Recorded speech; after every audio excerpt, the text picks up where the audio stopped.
Chapter 18. Wang Daoyuan caught the Qing River carp. Although it caused him to be seriously injured, he also gained a big advantage. Not only did he get a shop for his family, but his family's status in the Netherworld sect also increased. He also gained nearly 1,000 spirit stones and 10 Qing River carp seedlings.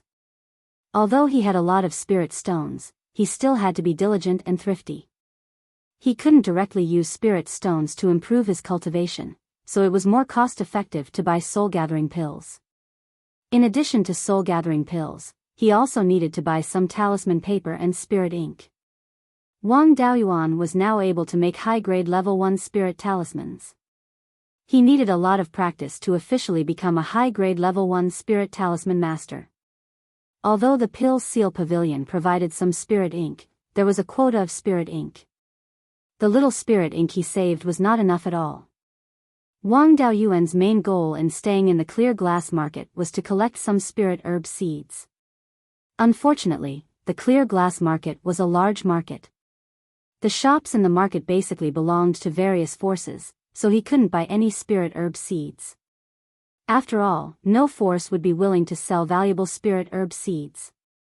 He was now in confinement. If he wanted to go out, he had to rely on the invisibility technique.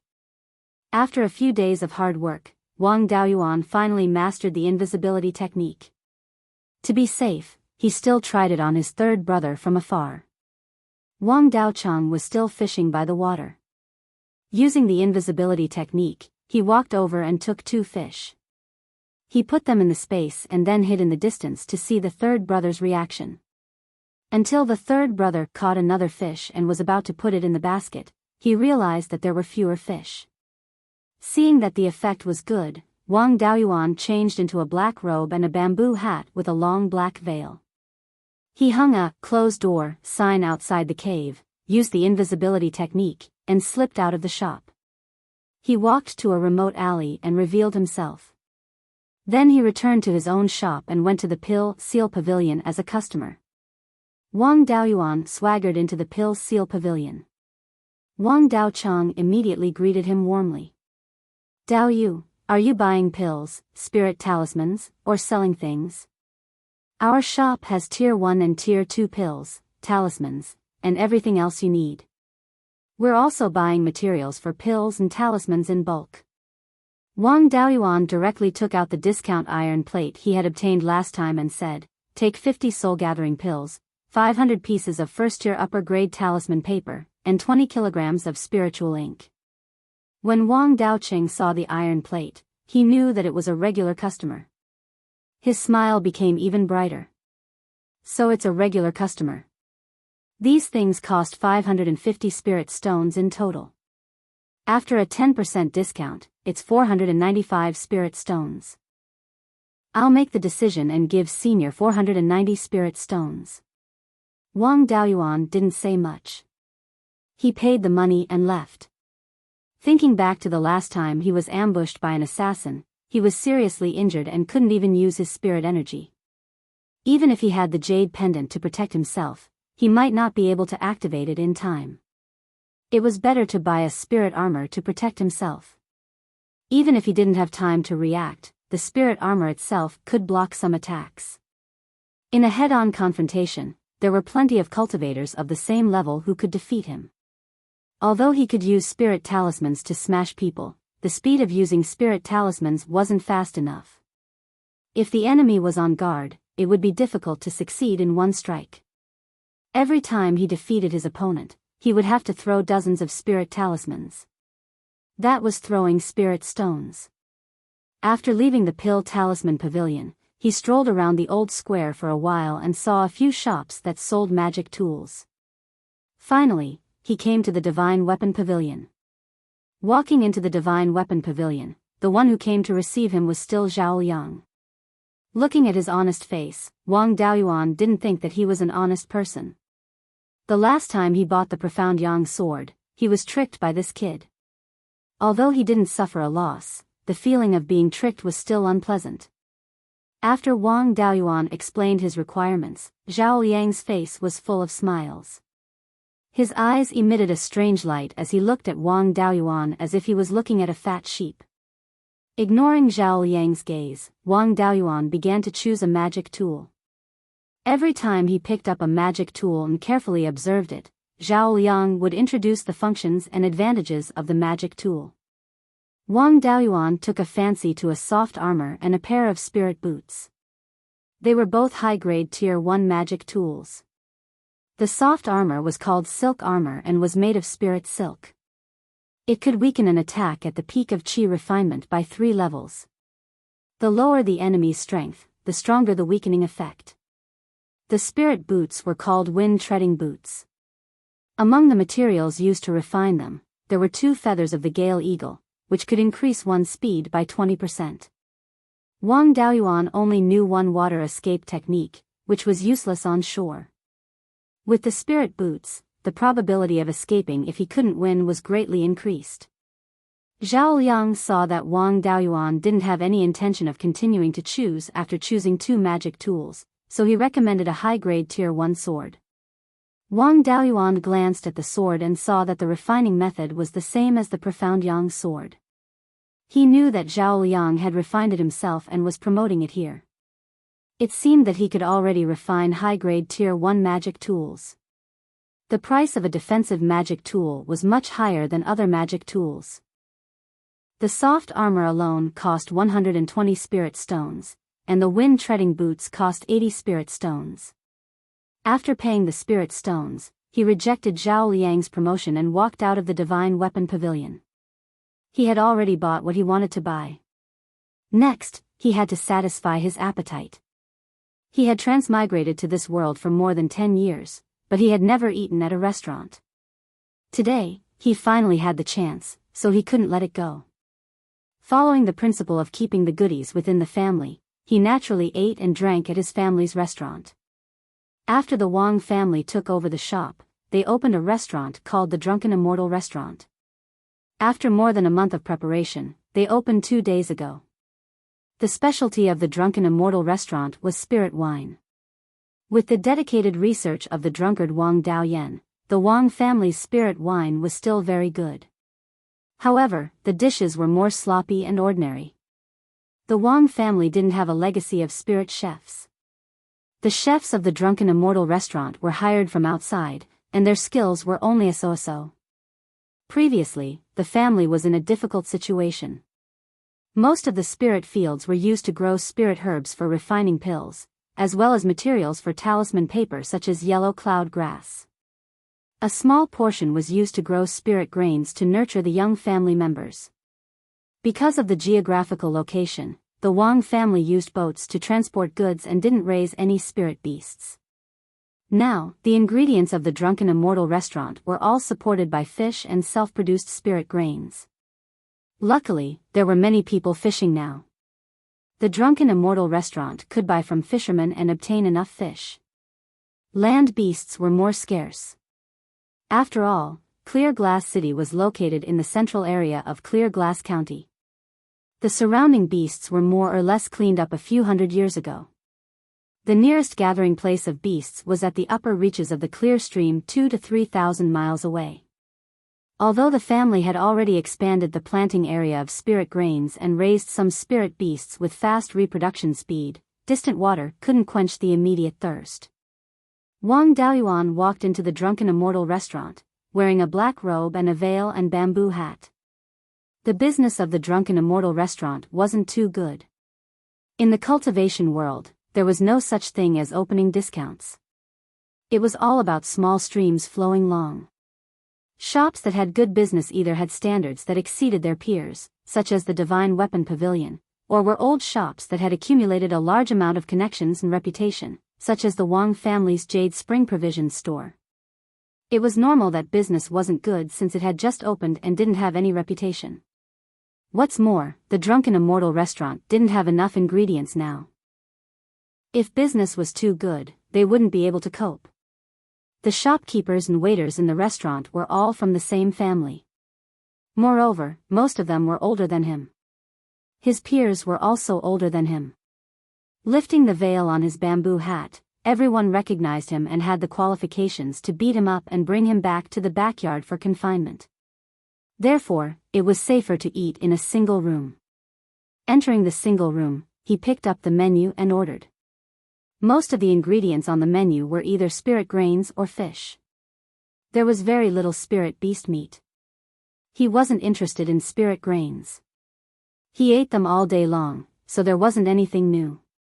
He ordered 5 jars of scarlet blood wine and 7 to 8 dishes. Various kinds of fish soup, braised, fried. Chapter 19. After the dishes were served, he closed the door of the room, threw off his bamboo hat, and began to sweep the fallen leaves in the autumn wind. In the blink of an eye, 3 dishes had already disappeared. He picked up a jar of red blood wine and directly blew on it without using a bowl. In less than 100 breaths, the jar was finished. When he was finishing the 4th dish, the door was kicked open. A burly man barged in and slapped the back of Wang Daoyuan's head. He scolded, "I thought I had a confidant in the restaurant, so I ordered 5 jars of wine at once. I didn't expect it to be you. You still owe me a few jars of wine, so you secretly came here to drink. Moreover, you're drinking in my territory without calling me. You're simply disrespectful." After he finished speaking, he sat down and picked up a jar of wine with one hand and chopsticks with the other to pick up the food. Wang Daoyuan said, "12th uncle, why are you here?" The person who came was Wang Shui. His chopsticks didn't stop eating as he said, "Speaking of which, I still benefited from you. You did such a big thing and opened a new shop in the family, the Drunken Immortal restaurant. I'm the family's only brewer and was sent to the Drunken Immortal restaurant to brew wine. Although it's a bit troublesome, I don't want to go back since there's free wine to drink. Then I'll have to congratulate 12th uncle. Let me give you a toast. How about we have a few more jars?" The 2 clinked jars and Wang Shui waved his hand. "No need. We don't have enough ingredients for the wine and dishes right now. I usually don't dare to drink too much. Today I'm so happy because of your wine. If you drink too much, the Drunken Immortal restaurant won't be able to provide wine and the restaurant's reputation will be ruined. You'll have to pay with spirit stones. You'll be punished for eating and drinking for free." Wang Daoyuan repeatedly said that he didn't dare. How could he ruin his restaurant's reputation? The 2 drunkards drank 5 jars of red blood wine. Of the 7 or 8 dishes, only the fish bones were left. Wang Daoyuan drank 3 jars and was a bit dazed. He directly shouted, "Waiter, the bill." Just as he finished speaking, a person pushed open the door and came in. However, it wasn't the waiter, but a white-haired old man with an air of immortality, Wang Jida. Wang Jida asked with a fake smile, "Dear customers, are you satisfied with the food and wine of this store?" Wang Shui's back was facing Wang Jida. He was so drunk that he couldn't tell who it was. Hugging the wine jar, he drank the last mouthful of wine and heartlessly replied, "It's not bad, especially this wine. It's really not bad. It's almost the same as the wine I brewed." Burp. Wang Daoyuan was lying on the table. The voice sounded familiar. He looked up and saw a face with a fake smile. He was so frightened that he fell from his chair to the ground. The wine jar in his arms also broke. Wang Jida sneered, "What's wrong, guest? Have you eaten your fill?" Although he was smiling, in Wang Daoyuan's eyes, it was incomparably ferocious. He subconsciously moved back and swallowed a mouthful of saliva. He didn't dare to speak and only nodded. "Guest, the 5 jars of scarlet blood wine are 100 spirit stones. Including these dishes, it's a total of 110 spirit stones. If you break a jar, you'll be fined 10 spirit stones. Do you have any objections?" Wang Daoyuan didn't dare to have any objections. He forcefully shook his head and paid the spirit stones. Wang Jida stared at Wang Daoyuan with a smile that wasn't a smile and said, "Now that we've finished discussing business, it's time to talk about feelings. What did the clan leader say? Did you ask for my permission to go out? Now, tell me, how should I punish you? When Wang Shui heard that someone was going to punish Wang Daoyuan, he slammed the table and shouted, "Let's see who dares to bully my nephew." "Burp, Daoyuan, don't be afraid.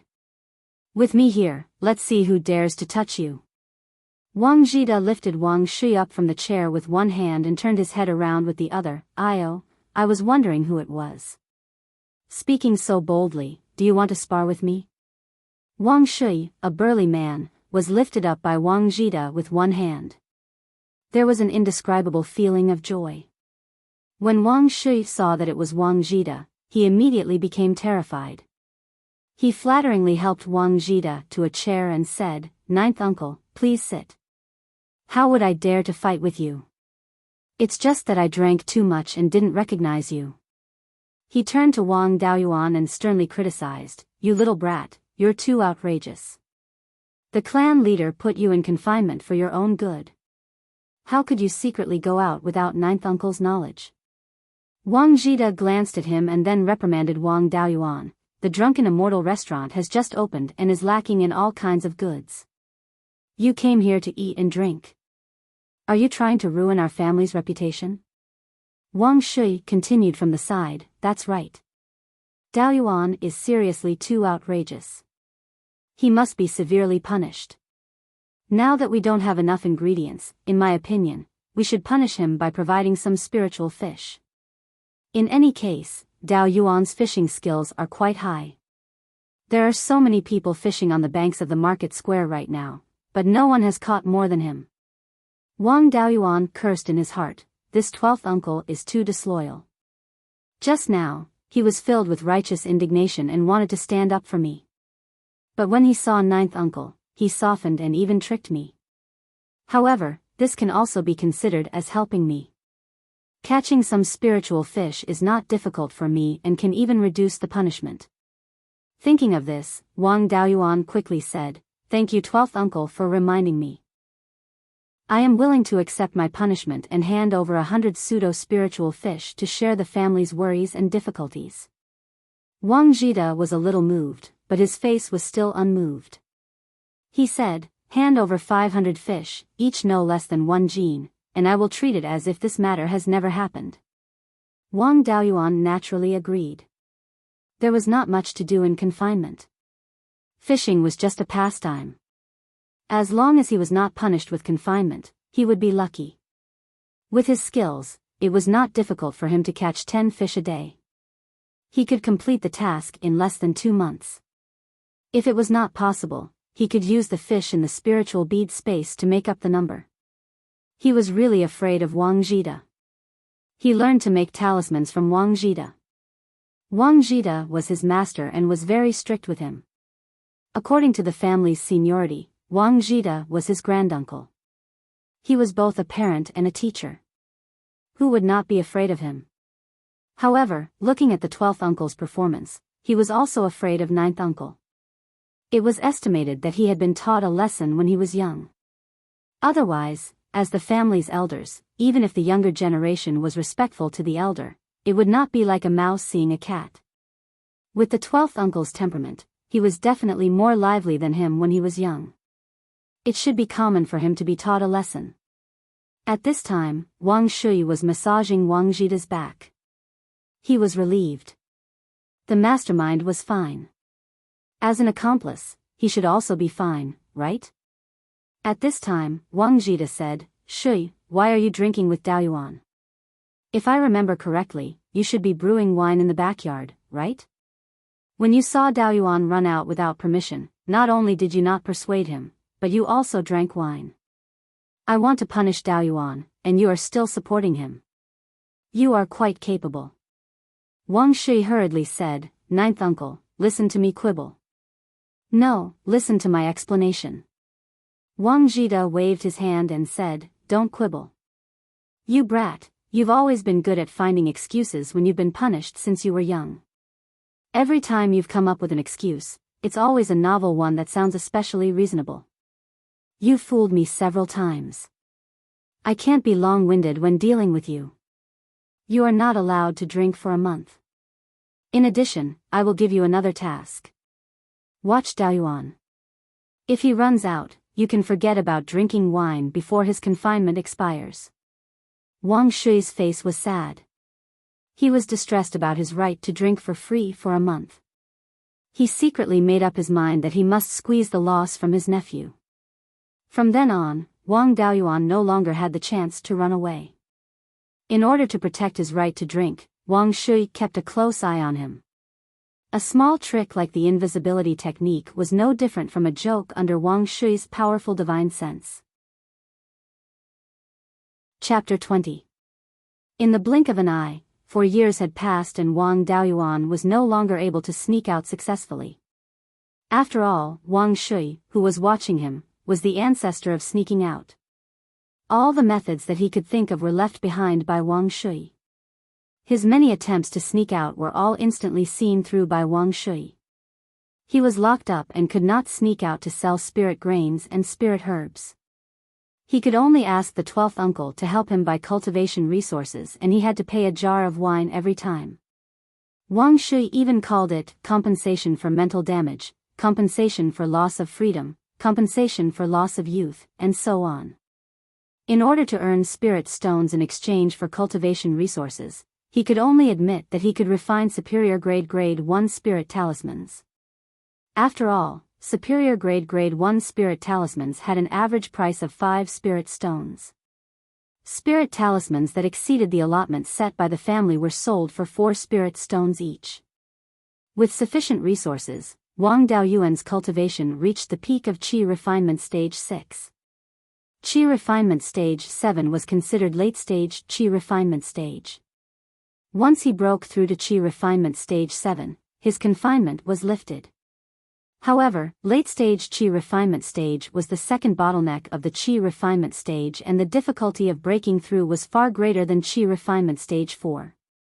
In 4 years, his cultivation had gone from Qi refinement stage 4 to the peak of Qi refinement stage 6, an increase of nearly 3 levels. This speed was too fast for most cultivators. However, Wang Daoyuan's cultivation did not solely rely on elixirs. It was also the result of his own hard work. Coupled with his solid foundation, even though his cultivation speed was too fast in the past 4 years, his cultivation could not be considered superficial. However, his foundation could not be considered solid either. The foundation of the Qi refinement stage determined one's future achievements. With the space of the spirit pearl, Wang Daoyuan's future was very bright, and the possibility of him reaching foundation establishment was not small. Naturally, he had to consider his future. In a situation where one's foundation was not solid enough, directly relying on large amounts of elixirs to forcefully break through the bottleneck would cause very serious consequences. That was if one's foundation was unstable and their cultivation was superficial. In the future, their cultivation would increase slowly, and the difficulty of breaking through would greatly increase when they encountered a bottleneck.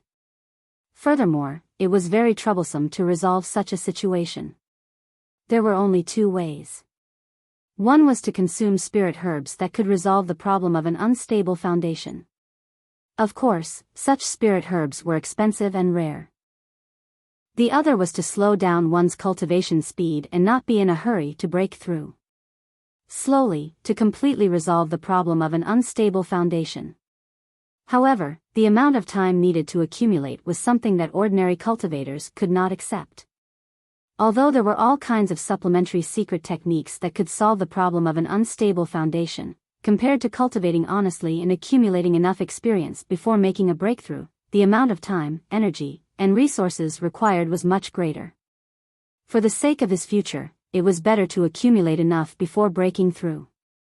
Without any secret techniques or spiritual items, the best way to consolidate one's cultivation was through battle. Wang Daoyuan was confined and could not leave the alchemy seal pavilion. The only opponent he could find was Wang Shui, who was watching over him. Carrying 2 jars of scarlet blood wine, he walked out of the cave. There was nothing he could do about it. If he asked Wang Shui to do something, it would be impossible to do it without wine. He had also asked Wang Shui to buy these wines. Every time he bought wine, Wang Shui would take a cut. He would get one for every 10 jars. However, these wine jars were not wasted. They were all used by Wang Daoyuan to store his new wine. The scarlet blood ginseng in the space could be used to make wine 3 years ago. However, there was no way to explain the source of the wine, so he could only drink it himself and not take it out. The earliest batch of scarlet blood wine had already been stored for 3 years. According to the time in the space of the spirit pearl, it had already been aged for 30 years. Wang Shui was dozing off in the backyard of the Alchemy Seal Pavilion. Just as Wang Daoyuan walked out of the cave with the 2 jars of wine, he woke up and smiled. "You brat, you don't wake up early without benefits. What business do you have with me this time? I'll say the ugly words first. Don't even think about running away." Wang Daoyuan said fawningly, "Look at what you're saying. Can't I be filial to 12th uncle for no reason? I'm already at the peak of Qi disciple stage 6. I'm just 1 step away from breaking through to late stage Qi disciple stage. If I run away now, wouldn't it be the same as wetting the bed in the morning? Alright, let's not talk about those useless things." Wang Shui interrupted Wang Daoyuan. "If you have something to say, just say it." Wang Xiang smiled. "Hee, 12th uncle knows me best. I'm about to break through, but my accumulation isn't enough. If I forcefully break through to late stage Qi disciple stage, my foundation might be unstable. Therefore, I came to find 12th uncle to be my sparring partner and consolidate my cultivation." "I knew it. You brat, you wouldn't be so kind as to give me wine for no reason. Since it's to break through as soon as possible, then as an elder, should help you. If you break through earlier, I won't have to watch over you all day. These 4 years have been stifling for me. I'll beat you up first to vent my anger." Wang Shui said without hesitation. Wang Daoyuan took out the mystic yang sword and performed a sword salute. Wang Shui said casually, "Don't bother with those empty words. Just directly attack. You're just a rookie without any experience. I'll be fine empty-handed." Although Wang Daoyuan had killed an assassin at the peak of Qi disciple stage, he had relied on the power of the talisman to succeed in a sneak attack. It couldn't be considered combat experience at all. It wasn't wrong to call him a rookie. The only gain was that he had cultivated his courage. When it was time to attack, he would dare to attack. He wouldn't be as afraid as a real rookie. Hearing Wang Shui's words, Wang Daoyuan didn't stand on ceremony. He activated his wind-stepping boots with all his might and stabbed forward with his sword. Wang Shui held the wine gourd in his left hand and used his right hand as a sword finger. He gently tapped on the sword's body, causing the sword to tilt to the side. Wang Daoyuan pulled back the mystic yang sword and swept it over again. Wang Shui flicked his sword finger and the mystic yang sword was raised high and passed over his head. After that, Wang Daoyuan used all the basic moves of the sword technique, such as chop, lift, point, stab, and collapse. Wang Shui easily received it with his sword finger.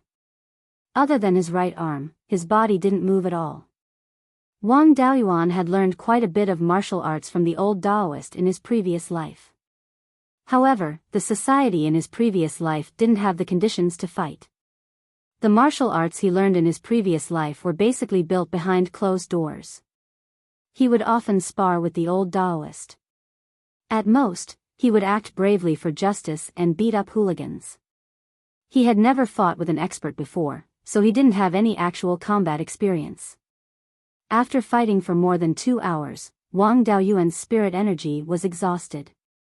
He put away the mystic yang sword and sat beside Wang Shui. They each picked up a jar of scarlet blood wine and drank it all in one gulp. They sat on the spot to recover their spirit energy. It had to be said that spirit wine was much better than spirit recovery pills in terms of recovering spirit energy. After drinking the spirit wine, there was no need to refine it. The spirit energy in the wine would quickly be absorbed and automatically enter the meridians.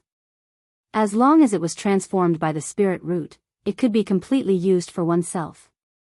On the other hand, spirit recovery pills needed to be refined before they could be absorbed into the meridians. Then, the spirit energy would be transformed into one's own. The time required was 3 times more than drinking the spirit wine. However, spirit wine wasn't without its drawbacks. Cultivators who couldn't drink wine would be drunk for a few days after drinking a jar of wine. No matter how fast one's spirit energy recovered, it was meaningless to use spirit energy to dissolve the alcohol. Even Wang Daoyuan would pass out after drinking 5 jars of scarlet blood wine at once. Wang Shui's alcohol tolerance was about the same. As soon as Wang Daoyuan's spirit energy recovered, he began to spar with Wang Shui again. However, the battle situation still didn't change. It was still one-sided. After fighting for an entire day, his spirit energy was exhausted 4 or 5 times. Wang Daoyuan was exhausted, but Wang Shui didn't sweat at all. He could even fight for a few more hours. Chapter 21. Wang Daoyuan sparred with Wang Shui every day, exhausting all of his spirit energy 2 or 3 times. After replenishing it, he would feel that his spirit energy was even stronger. As his cultivation gradually stabilized, his combat ability also became stronger. Wang Shui went from being motionless in the beginning to being forced to dodge, to standing up and sparring with Wang Daoyuan. After being abused for 3 months, he was finally able to remain undefeated while Wang Shui was empty-handed. Of course, this was under the condition that Wang Shui only used the 6th level of Qi Disciple and did not use any spells. At this time, Wang Daoyuan's foundation was already very stable. Even if he quickly broke through to the 9th level of Qi Disciple, his foundation would not be unstable. However, for the sake of his future, it was best to fight steadily. The goal of stabilizing his foundation had been achieved. It was time to break through to the 7th level of Qi Disciple. After thanking Wang Shui, Wang Daoyuan returned to his cave and began to break through in seclusion. Sitting cross-legged on the stone couch, he took out 5 jars of red blood wine that had been stored in the cellar for 30 years.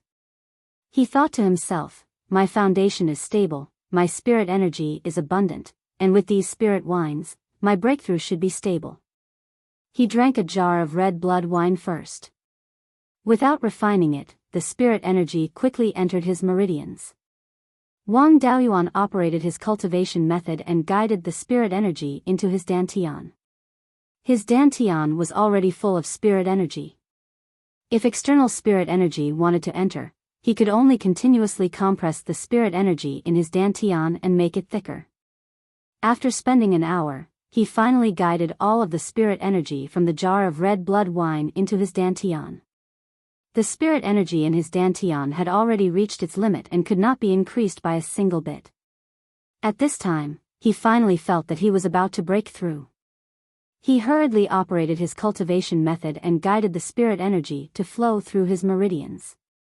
The spirit energy from the outside world was attracted and gathered into Wang Daoyuan's body. Every time he operated his cultivation method, the spirit energy in his body grew stronger. Outside the cave, the spirit energy was constantly gathering into Wang Daoyuan's body. The spirit energy in the entire Dan Seal pavilion decreased, but the spirit energy outside the pavilion was constantly replenished. A spirit energy wind actually appeared in the pavilion. Wang Shui, who was dozing off, sensed the movement and opened his eyes to check the situation. When he confirmed that the spiritual aura was rushing towards Wang Daoyuan's Immortals cave, he smiled in relief and said, "These 3 months of work weren't in vain. Daoyuan is finally going to break through." The worst 5 spirit veins aptitude, the most basic water attribute cultivation method, can water art, and when he breaks through, he can even trigger a spirit chi wind. This kid's foundation is quite solid. Of course, this spirit chi wind was very weak and could only blow some willow catkins and dust. People who didn't have a keen divine sense wouldn't be able to detect the changes in spirit chi. Wang Shui was a cultivator with 2 spiritual roots. It was said that the shadow of his water spiritual root was extremely high. What he practiced was the Jindan stage cultivation method left behind by Wang Qingzu, the art of overturning the sea. When he broke through to the later stage of qi refining, he triggered a vortex of spiritual energy with a diameter of 10 feet. It swept up the fallen leaves and dust. Even mortals could see it. Inside the Immortals' cave, Wang Daoyuan was wrapped in water-blue spiritual aura. The spiritual aura in his body gathered more and more until his meridians and dantian were filled with spiritual aura. When he could no longer absorb a trace of spiritual aura, he seemed to hear a crack. His dantian and meridians expanded a little and the spiritual aura in his body became thicker. There was a trace of abnormal fluctuation in the spiritual pearl in his sea of consciousness. The spiritual aura circulated in his meridians and gradually integrated into his blood. The blood integrated with the spiritual aura was the blood essence. The blood essence flowed throughout his body. His internal organs, bones, muscles and so on were nourished by the blood essence and became stronger. When the blood essence no longer increased and the strengthening of various parts of the body stopped, the consolidation of the 7th level of qi refining was completed. Wang Daoyuan guided the spiritual aura back to his dantian and stopped circulating his cultivation method. He opened his eyes and stood up, only to feel weak all over. It had been 3 days since he went into seclusion. In fact, the real breakthrough only took half a day.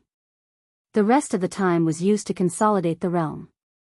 He didn't eat or drink for 3 days and 3 nights. He also had to strengthen his body. He was about to faint from hunger. He wanted to catch 2 pseudo-spirit fish from the space of the spiritual pearl, but he didn't expect to enter the space of the spiritual pearl. He couldn't help but be surprised. He saw that the size of the space had doubled and the area had become 20 mu. The quality of the spiritual fields had greatly improved. They could barely be regarded as second-stage spiritual fields. The concentration of spiritual aura in the entire space had doubled. It was comparable to the spiritual aura near the first-stage high-grade spiritual vein. The flow of time in the space had also accelerated. After testing the inside and outside of the space by lighting incense, the flow of time in the space was 20 times faster than outside. He specially set aside 2 mu of spiritual fields and dug a large pond to expand the scale of spiritual fish breeding and to plant aquatic spiritual plants. He planted another 2 mu of spiritual grains. The number of pseudo-spirit fish increased, and the consumption of spiritual grains increased. In addition, he began to try to use the spiritual grains to brew low-grade spiritual wine. The less than 1 mu of spiritual grains was no longer enough. He planted 3 mu of red blood ginseng. When refining talismans, he consumed too much spiritual energy. In order not to affect the efficiency of talisman making, he relied on red blood wine to quickly restore his spiritual energy. The consumption was really not small. The other 3 mu of spiritual fields were planted with several kinds of spiritual herbs for refining spirit-gathering pills. 4 years had passed in the space, but 40 years had passed in the space. The Tenqing River carps had grown to a foot long. They had reached the cultivation level of first-stage low-grade. It would not be long before they could reproduce. The pseudo-spirit fish in the space had multiplied to more than 300. But none of them had evolved into a first-stage low-grade demonic beast to become a real spiritual fish. The Qing River carps were already strong enough to crush the pseudo-spirit fish. They did not need to be separated, so they were all put together.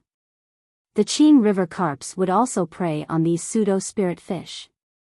The long-tailed bees in the space did not disappoint Wang Daoyuan. They successfully cultivated a new queen bee, and the colony survived. The queen bee and the worker bee looked similar, but the queen bee was twice as big as the worker bee. The ordinary worker bee was a first-stage low-grade spiritual insect, but the queen bee was a first-stage mid-grade spiritual insect. There were spiritual grains, spiritual herbs, and other spiritual plants in the space, which provided a stable honey source for the colony. In the past 40 years, the colony of long-tailed bees had expanded from a few dozen to more than 500. The hive had also changed a lot. It used to be only the size of a fist, but now it was a big hive with a diameter of more than a foot. The number of spiritual bees had only increased by about 500. It was not that the queen bee was slow to reproduce, but that the honey source in the space could only support 500 spiritual bees. Since a year ago, Wang Daoyuan could harvest some honey, but the amount was small. According to the time outside the space of the spiritual pearl, he could only harvest half a kilogram of honey every month. The main honey source in the space was the spiritual grains. The other spiritual plants had a long growth cycle. Relatively speaking, their flowering time was too short. Now he had added 2 acres of spiritual fields to plant spiritual grains. By staggered planting time, he could ensure that there would always be spiritual grains blooming in the space. The honey source was more than 3 times the original. In the future, the number of spiritual bees would definitely exceed 1,500. Plus, the time flow was 20 times faster. In the future, he could harvest more than 6 kilograms of spiritual honey every month. Taking spiritual pills and honey together could reduce the absorption of elixir toxins. He had been taking spiritual pills and spiritual honey to speed up his cultivation. He only needed about half a kilogram of spiritual honey every month. At least 5 kilograms of spiritual honey could be sold.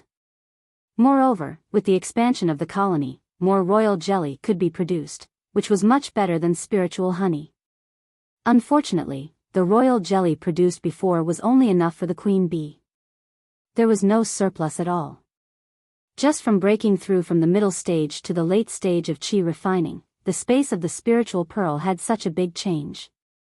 Wang Daoyuan couldn't wait to break through to the foundation establishment stage. Of course, he could only think about it. Even with so many resources, it would take 7 or 8 years to reach the peak of qi refining. Plus the accumulation before the breakthrough and the search for foundation establishment pills, he might not be able to reach the foundation establishment stage in 20 years. When he entered the space of the spiritual pearl, he didn't feel hungry. When he left the space, his body was about to collapse from hunger. He found the cooking utensils in the cave and directly cooked with fire talismans in the space of the spiritual pearl. After a full meal, Wang Daoyuan carried 2 jars of wine and swaggered out of the cave. Wang Shi saw his smug look and mocked, "Isn't it just a small breakthrough? Look at how smug you are. You don't even know your surname." Wang Daoyuan laughed and said, "How could I? Didn't I come to thank the 12th uncle? Without your guidance in the past 3 months, would I have broken through so early?" Finished speaking, he handed a jar of wine to Wang Shui. The two looked at each other and smiled, then raised their heads and drank it. Wang Shui laughed and said, "You finally broke through. I don't have to stay in this broken courtyard anymore. These 4 years have been suffocating me to death. I can't go out for a stroll, and I still have to look after a clever little brat like you. Do you think it's easy for me?" Before he finished speaking, Wang Shui had already run out of the Pill Seal Pavilion to experience life in the boundless secular world. Chapter 22. Wang Daoyuan was just planning where to go when Wang Zhida came looking for him. Wang Daoyuan went up to greet him. "Greetings, 9th uncle. Grandson has just broken through to the 7th level of Qi disciple and was just about to report to you." Wang Zhida knew that Wang Daoyuan's cultivation had long reached the peak of the 6th level of Qi disciple and was not surprised that he had broken through to the 7th level. Previously, he was worried that Wang Daoyuan's cultivation would be too hasty and his foundation would be unstable after breaking through. Now that he saw that Wang Daoyuan's aura was strong and there was no sense of emptiness, he was relieved. He stared at Wang Daoyuan suspiciously and said, "I'm afraid you're thinking about where to go for a stroll? Since you've broken through to the late stage of Qi disciple, your confinement order has been lifted and I can't be bothered with you. I came to find you because the clan leader ordered you and Shui to return to Jade Spring Peak immediately without delay." "Where's Shui? Didn't I order him to watch over you?" "After I broke through, the 12th uncle went out." "9th uncle, I want to go out and buy some things. Can you give me some time?" In order to break through to the late stage of Qi disciple as soon as possible, Wang Daoyuan had already used up all of his essence-gathering pills. He just happened to need to go out and buy some of the local specialties, produced in the space of the spirit pearl. For a cultivator with 5 spirit veins like him, increasing his cultivation mainly relied on resources. Among the various spirit plants in the space of the spirit pearl, only spirit grains could be used to increase cultivation for a long time. However, the effect was very poor and was only useful for meridian opening and early-stage Qi disciple cultivators. The main use of spirit grains was to allay hunger. Cultivators needed to eat more than 5 kilograms of ordinary grains a day, but 1 kilogram of spirit grains could ensure that they would not be hungry for 3 days. For cultivators, there were too many impurities in grains. If they ate grains, the impurities would enter the body and cause their meridians to be blocked, causing their spirit power to not flow smoothly. In addition, they would need to relieve themselves every day, which was a waste of time. However, eating spirit grains did not have these problems. Although scarlet blood wine could also increase cultivation, its effect was far inferior to essence-gathering pills and the cost was too high. A jug of newly brewed scarlet blood wine weighed 5 kilograms and could be sold for 20 spirit stones. The effect of increasing cultivation was equivalent to a essence-gathering pill. Within the space of the spirit pearl, there were only 100 or so jars of scarlet blood wine. They were all stored in the cellar, and the landlord did not have any surplus. Even though there were a few spiritual herbs in the space that could be used to concoct the spirit-gathering pill, he had already harvested a few hundred portions over the past 4 years.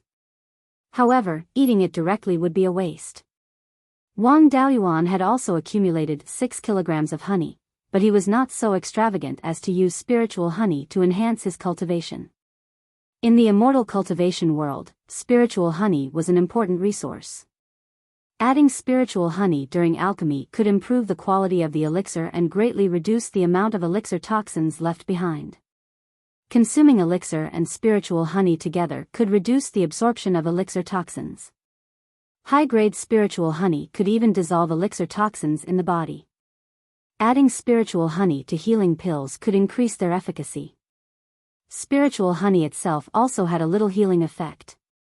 When a body refinement cultivator was tempering their body, consuming spirit honey could protect their internal organs and prevent them from harming their foundation. The most important thing was that spirit honey could also be used to brew wine. Adding some spirit honey to scarlet blood wine would greatly increase its quality and efficacy.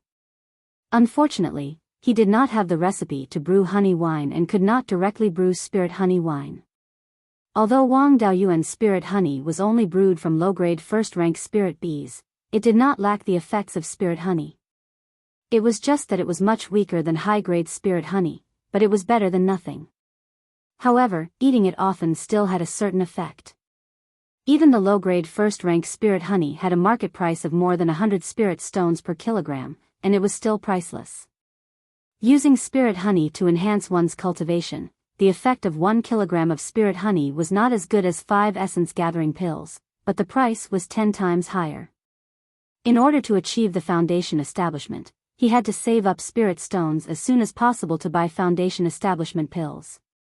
A foundation establishment pill could increase the probability of a breakthrough by 20%.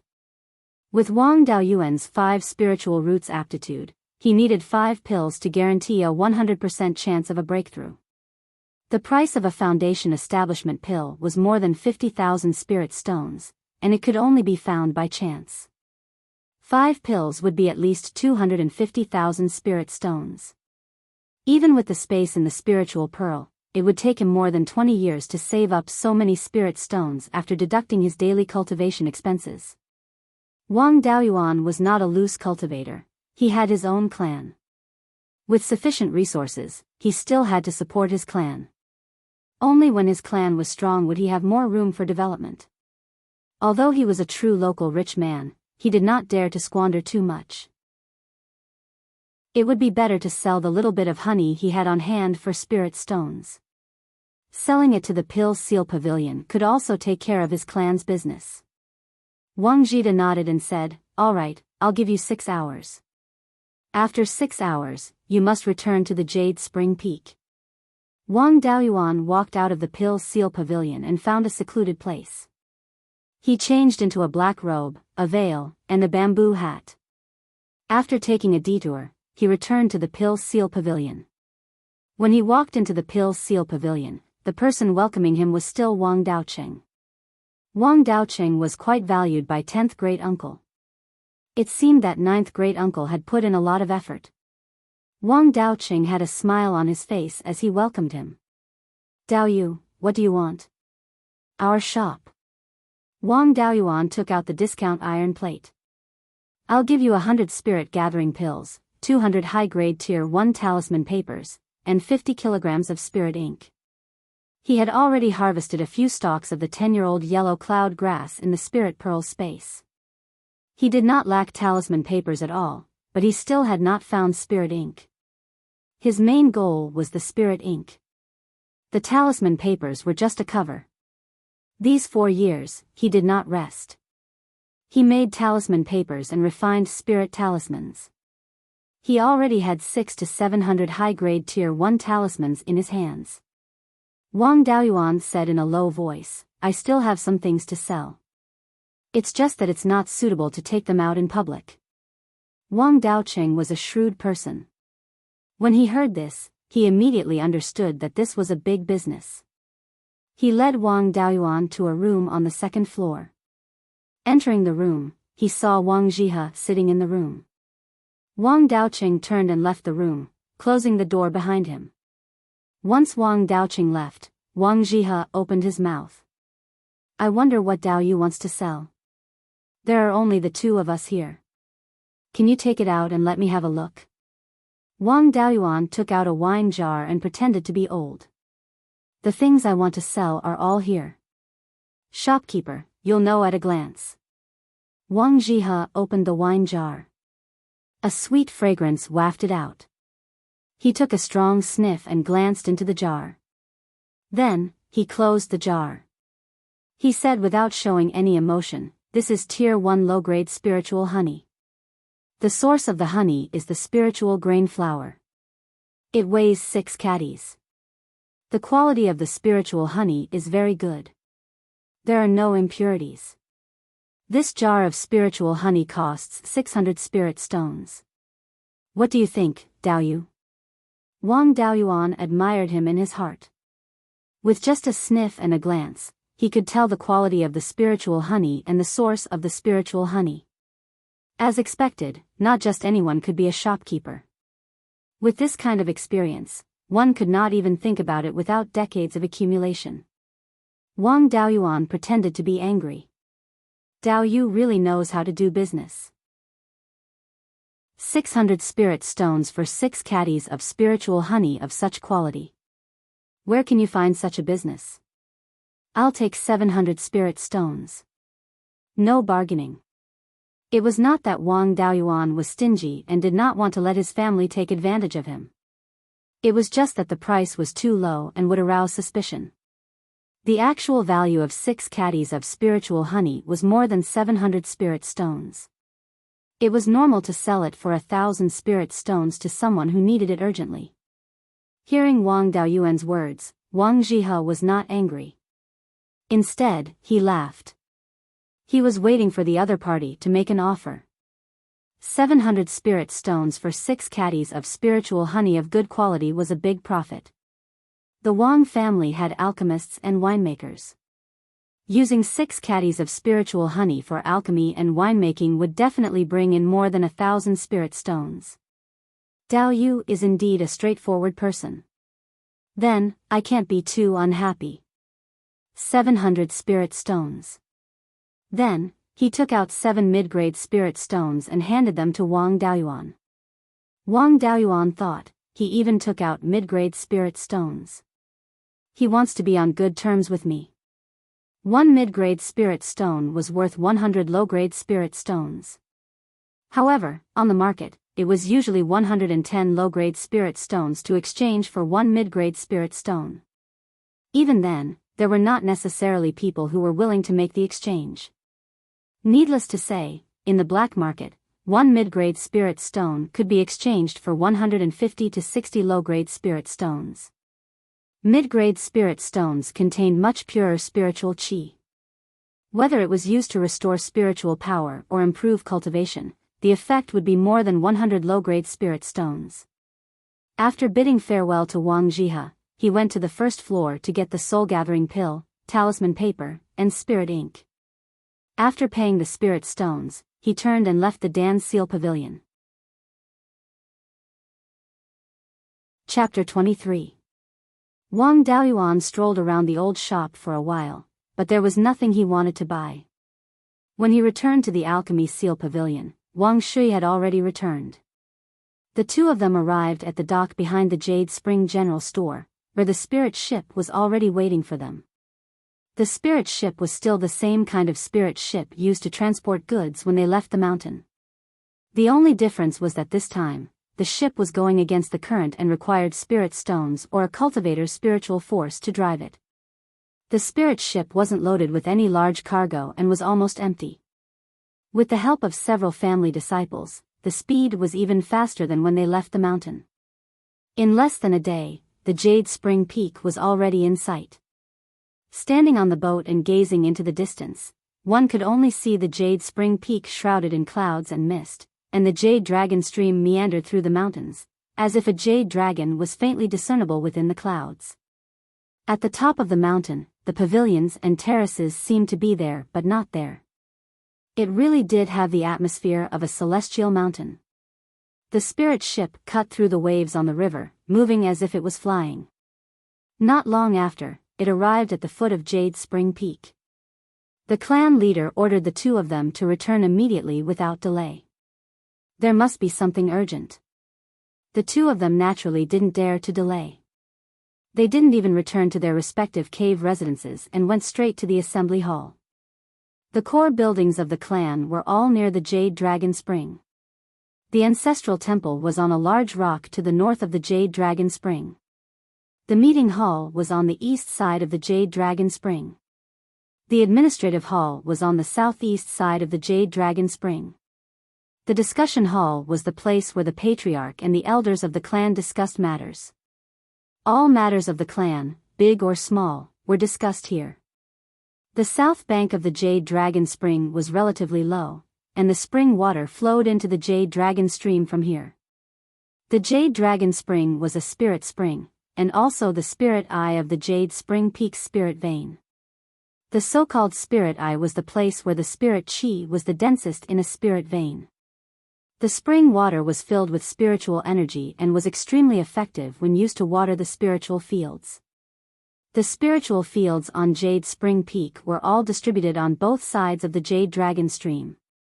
When Wang Daoyuan and Wang Jian walked out of the assembly hall, they heard Patriarch Wang Jian say, "This time, the Netherworld sect has issued a conscription order, conscripting the disciples of the affiliated clans to go to Wild Goose Mountain's Wild Goose Valley to clean up the demonic beasts that threaten the Wild Goose Valley's trade routes.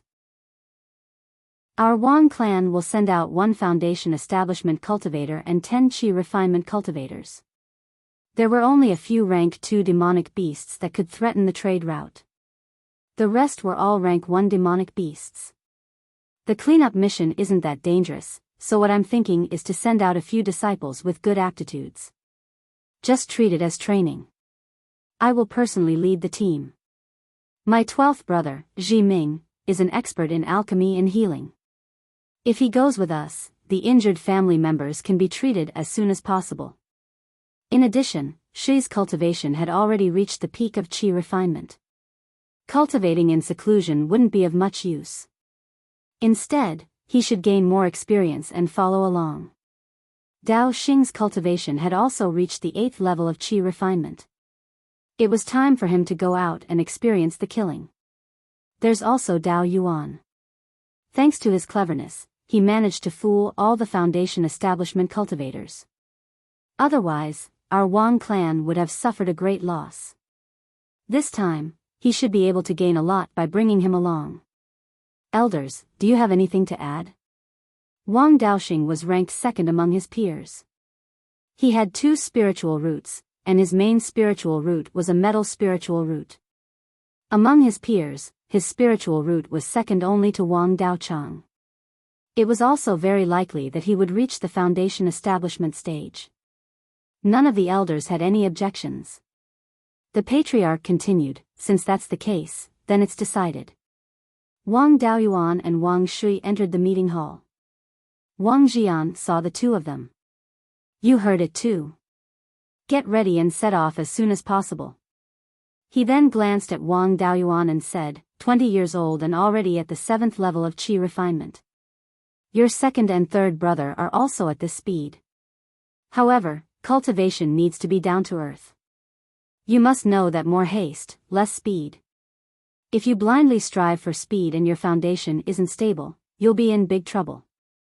Judging from your vigorous aura, you should know the severity of the matter. I won't say too much. Also, most pills have pill toxins. If you rely too much on pills, pill toxins will accumulate in your body. Once they erupt, your foundation will be damaged at best, and your life will be in danger at worst. Wang Daoyuan repeatedly said yes, but he didn't think so in his heart. He had sufficient spiritual honey. Although Tier 1 spiritual honey couldn't dispel the pill toxins in his body, taking pills and spiritual honey together could greatly reduce the absorption of pill toxins and suppress the pill toxins in his body. Therefore, although Wang Daoyuan often took pills, the pill toxins in his body didn't accumulate much.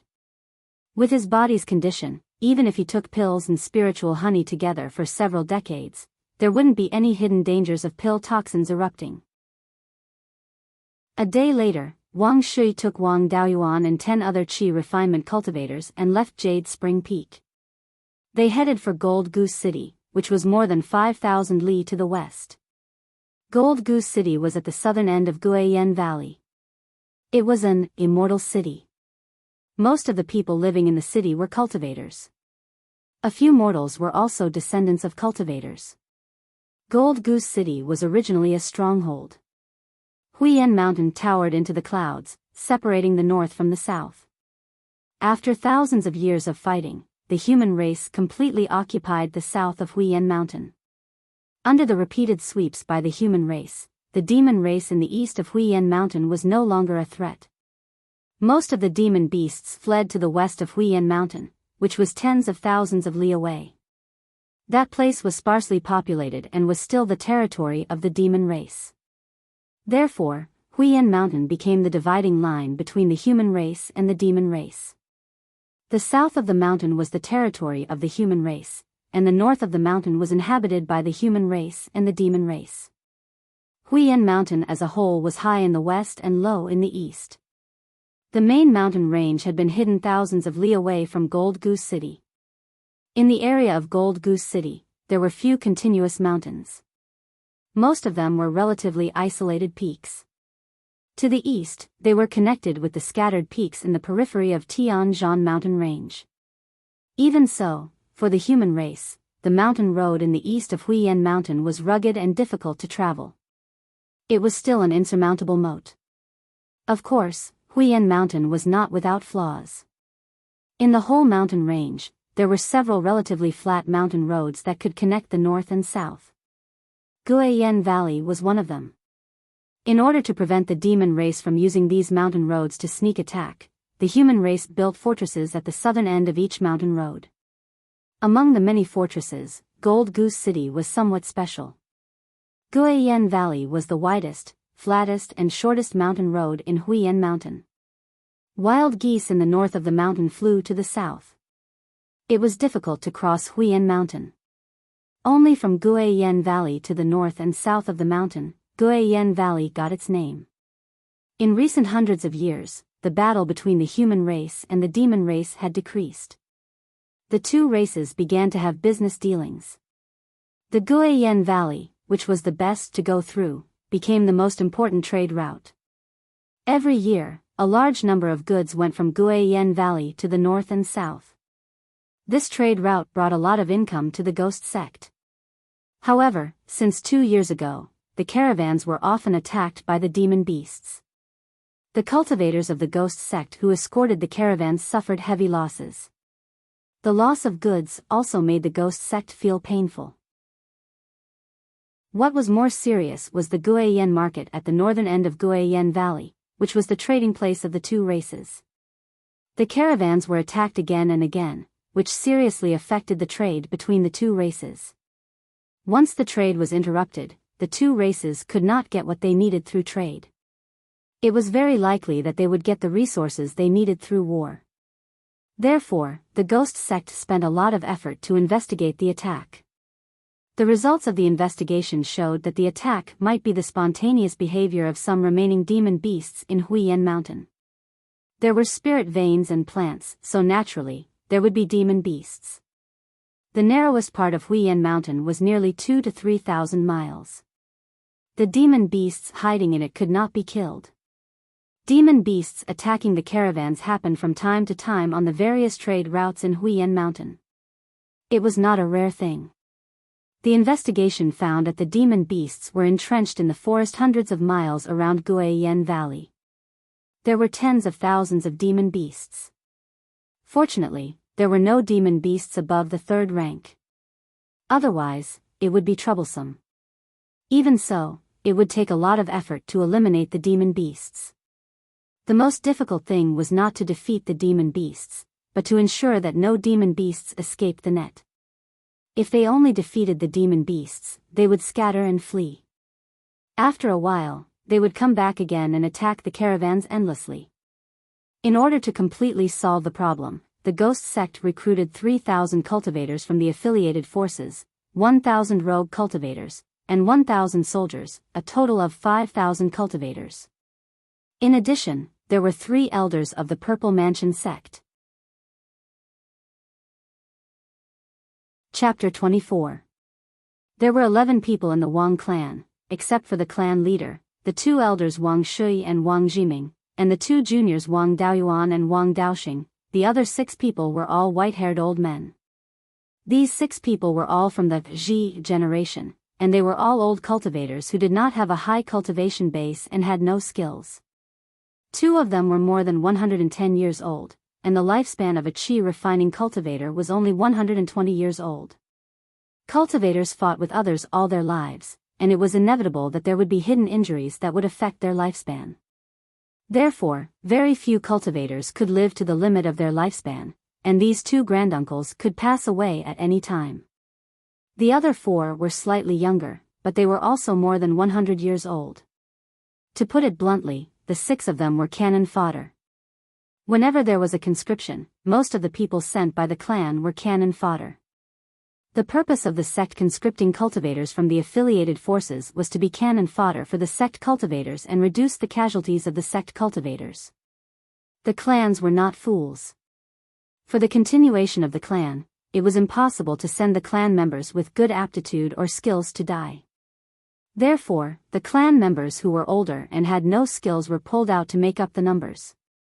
Of course, these cannon fodder would not die in vain. Once they were used as cannon fodder, regardless of whether they were dead or alive, the clan would give them a sum of spirit stones or resources. Once they died in battle, the sect that issued the conscription order would also give them a pension. Originally, they did not have many years to live, but in order for their descendants to get more resources and go further on the path of cultivation, they were willing to die in battle for the clan. Wang Jian was a foundation establishment cultivator and could fly on his sword. Golden Goose City was more than 5,000 miles away from Jade Spring Peak, and he could make a round trip in half a day. However, Wang Daoyuan and the others were qi refining cultivators. Unless they had flying magic tools or flying spirit beasts, they could only rely on their 2 legs to hurry. With 10 qi refining cultivators to take care of, Wang Jian naturally could not fly on his sword and could only walk with them. However, foundation establishment was foundation establishment after all. Even if they were walking, it was not something that qi refining cultivators could catch up with. The 10 qi refining cultivators could only use the divine travel talisman and activate it with all their strength to barely keep up with Wang Jian. The group of people hurried on foot. In order to take care of the 6 old granduncles, they only walked 700 to 800 miles a day, and finally arrived at Golden Goose City on the 7th day. The Golden Goose City had a circumference of more than 10 miles, which was not big among the mortal cities. The city wall was built with rocks mined from Mount Huiyan. It was densely engraved with runes, giving off an indestructible feeling. The city wall was about 30 meters tall. Giant crossbows were placed on top of the battlements, and the arrowheads were shining with a cold light. Unfortunately, Wang Daoyuan knew nothing about refining tools, so he couldn't tell what grade the magic tool was. When the group arrived at the city gate, there was already a large group of people queuing up. The crowd was divided into two groups. In one group, there were dozens of people wearing the same clothes. They were all cultivators from the affiliated forces of the Netherworld sect.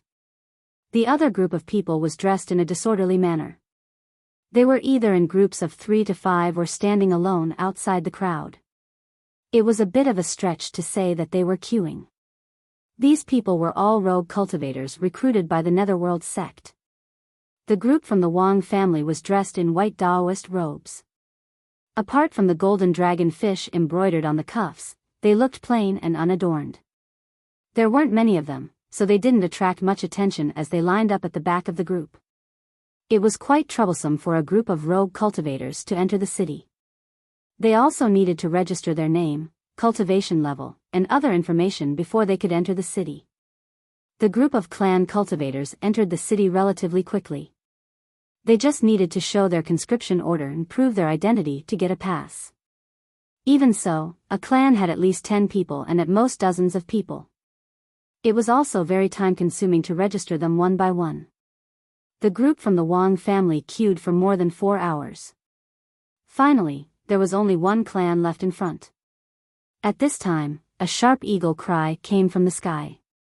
Looking up, a bird appeared in the sky in the west. It was only a silhouette and couldn't be seen clearly. When the bird came closer, it turned out to be a giant golden eagle.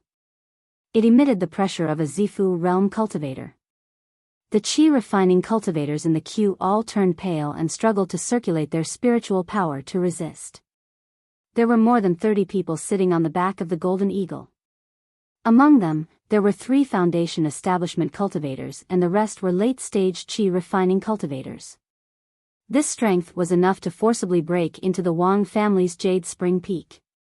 The golden eagle landed and the 30 people dismounted. They wore golden Daoist robes and arrogantly walked past the people in the queue to get their passes.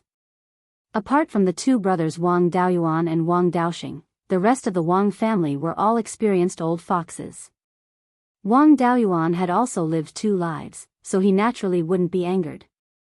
Wang Daoxing's temper wasn't good. Just as he was about to flare up, he was stopped by Wang Shui and Wang Daoyuan. The Wang family didn't say anything, and the clans behind them didn't bother to pay them any attention. However, the Li family at the front of the queue wasn't happy. The Li family also had the intention of training their young disciples, so they brought a lot of young people. Someone disregarded their clan like this. The young people couldn't take it lying down. A young disciple of the Li family couldn't bear it anymore. He walked forward and angrily rebuked, "Seeing that you're also from a cultivation family, don't you even understand the principle of first come first serve? You're a disgrace to our cultivation family." The leading golden-robed man looked to be in his 40s. His appearance was rather unique, like a basketball with half a football on it. Coupled with his golden robe, if he had a copper coin in his mouth, he would be a living 3-legged golden toad. He could be placed in a shop to attract money. Hearing someone rebuke him, he turned around and saw that it was only a young man in the middle stage of qi refining. The golden toad couldn't help but fly into a rage out of humiliation. "Little brat, you're not even fully grown yet you dare to yell here. You don't even know how to respect your elders. I'll teach you a lesson on behalf of your elders." After saying that, he waved his palm. A beam of golden light shot towards the young man from the Li clan who had spoken out. The leader of the Li family was the clan leader, who was also a foundation establishment cultivator. He reached out his hand to block the golden light. "Dao Yu has such a big temper. Even if my Li family's disciples are in the wrong, it's not up to you to teach them a lesson. Besides, he's right." The golden toad was at a loss for words. His face turned red. 3 foundation establishment cultivators from his family stood out, intending to use their power to suppress them. The Li family only had 2 foundation establishment cultivators and 20 qi refining cultivators. Many of them were in the middle stage of qi refining. With 1 less foundation establishment cultivator, the qi refining cultivators were at a disadvantage. Once the battle started, the Li family would definitely lose. The Li family's clan leader was in a difficult position. He was already in a difficult position. If they fought, they definitely wouldn't be able to win. The family's disciples would suffer heavy losses. If they gave in, it would be shameful and they would be blackmailed. Just as he was in a dilemma, a foundation establishment cultivator wearing a white robe and carrying a long sword on his back walked forward. He advised, "It's better to squash enmity than to keep it alive. Everyone is here to wipe out the demon beasts. Why make things unpleasant over such a small matter? Don't fight among yourselves and delay the important matters." This white-robed cultivator was Wang Jian.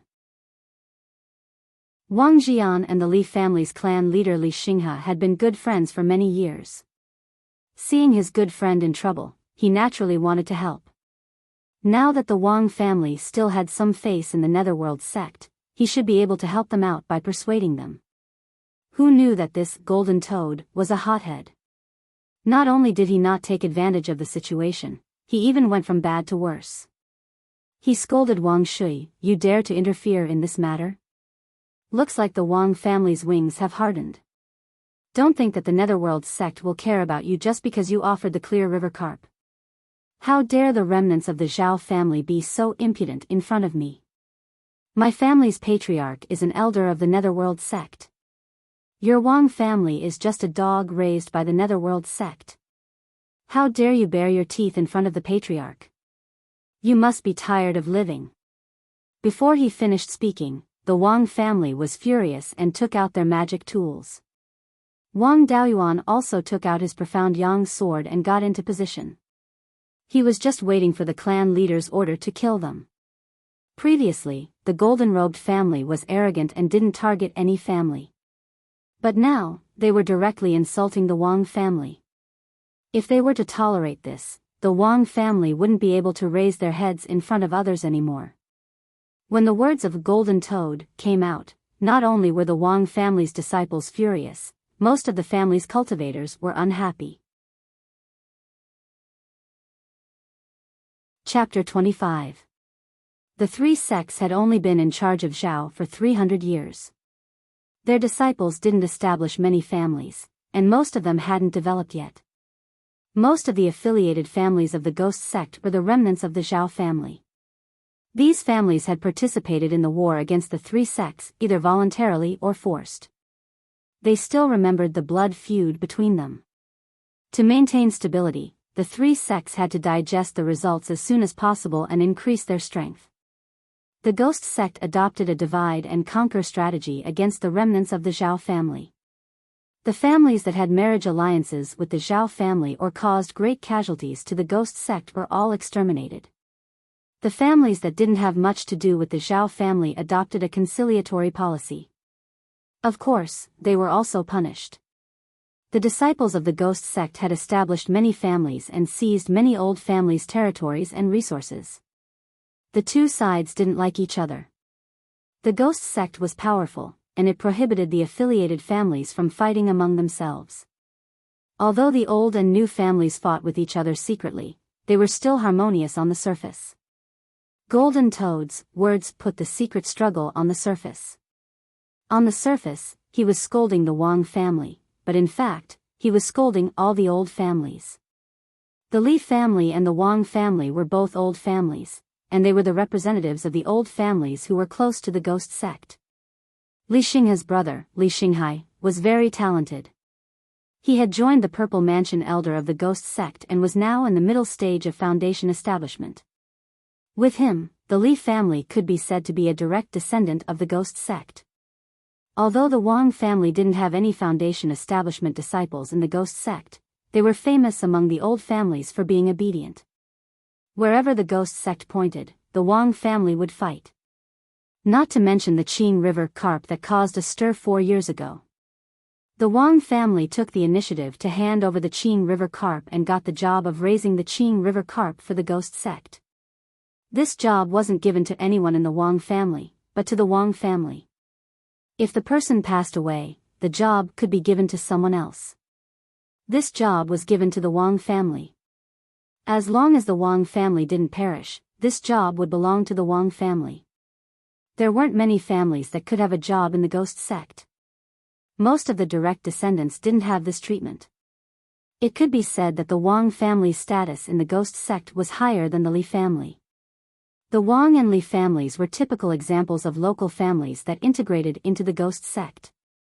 They were the bones of the horses that the ghost sect bought with money. And today, the two horses that should have been treated kindly were slapped on the spot. This slap was also on the faces of all the clans that had thrown themselves into the arms of the Netherworld sect. In the eyes of the direct descendants of the Netherworld sect, the old families were the remnants of evil, and the families that actively approached the Netherworld sect were dogs that could be killed at any time. Golden Toad saw the strange expressions on the cultivators' faces and realized that he had misspoken.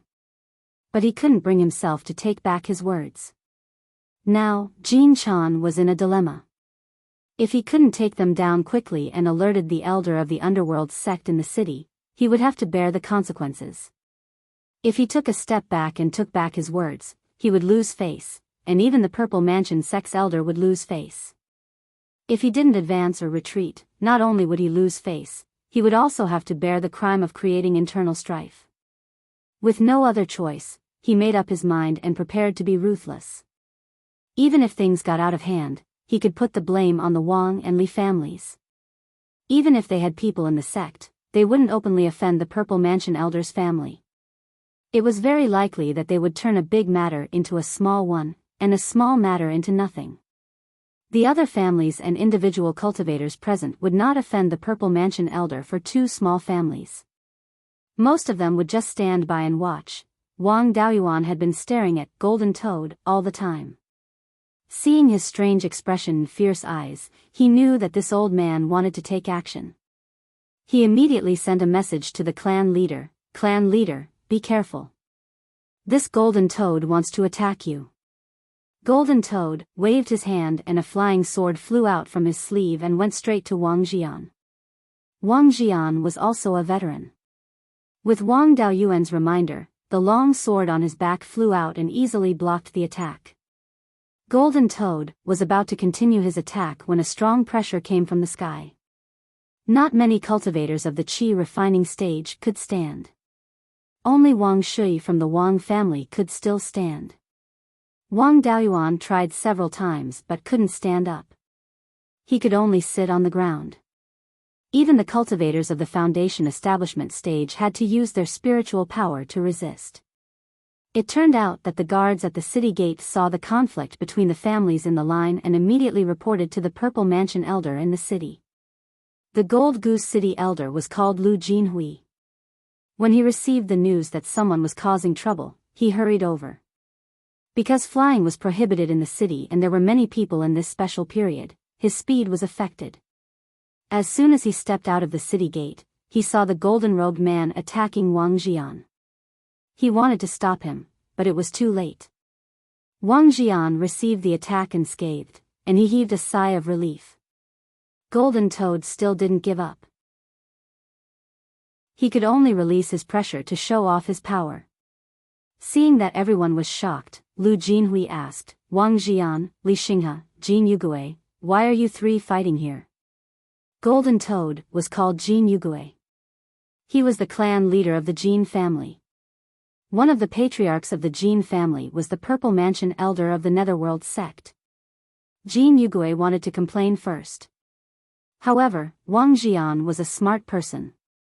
He didn't give him a chance to speak first. He said, Elder Lu, the cause of this fight is only a small matter. The Jin family didn't want to line up in front of the city gate. They cut in front of the Li family and wanted to enter the city immediately. A little friend of the Li family couldn't stand it and talked back to Jin Daoyu. Jin Daoyu was angry and wanted to teach the Li family's little friend a lesson. Li Daoyu tried to stop him. I was afraid that things would get out of hand, so I came out to mediate. Unexpectedly, Jin Daoyu was angry and scolded me. Elder, you also saw the rest. Lu Jinhui asked, what did he scold? Wang Jian repeated Jin Yugui's words to him. Lu Jinhui heard it and knew that it was bad. Jin Yugui said something that shouldn't be said. If this matter was not handled well, many families would be disappointed. If Jin Yugui was severely punished, he would offend the ancestor of the Jin family. If he wasn't punished, it meant that the ghost sect admitted Jin Yugui's words. In the future, it would be difficult for the ghost sect to get the families to work for them. After a fierce ideological struggle, Lu Jinhui's character of considering the big picture came into play. He decided to punish Jin Yugui and appease the families. However, for the unity of the ghost sect, he couldn't punish him severely. After making the decision, Lu Jinhui scolded Jin Yugui. This time, all families gathered in the Golden Goose City to clean up the demonic beasts. This is a big event for the ghost sect. As the descendant of Elder Jin, you don't think about the ghost sect, but... Before Lu Jinhui finished his words, he heard a creepy voice. Hey, Elder Lu, why do you have to lower yourself to the juniors level? Jin Yugui made a slip of the tongue. It's just a small matter. Why do you have to make such a big fuss? What's more, now is the time to use people. Let him redeem himself. Wang Daoyuan looked in the direction of the voice. He saw a man in a black cloak that covered his face. He was a little stooped and held a bone stick in his right hand. He looked like an old man. With just a glance at the black-robed old man, Wang Daoyuan's hair stood on end and goosebumps appeared all over his body.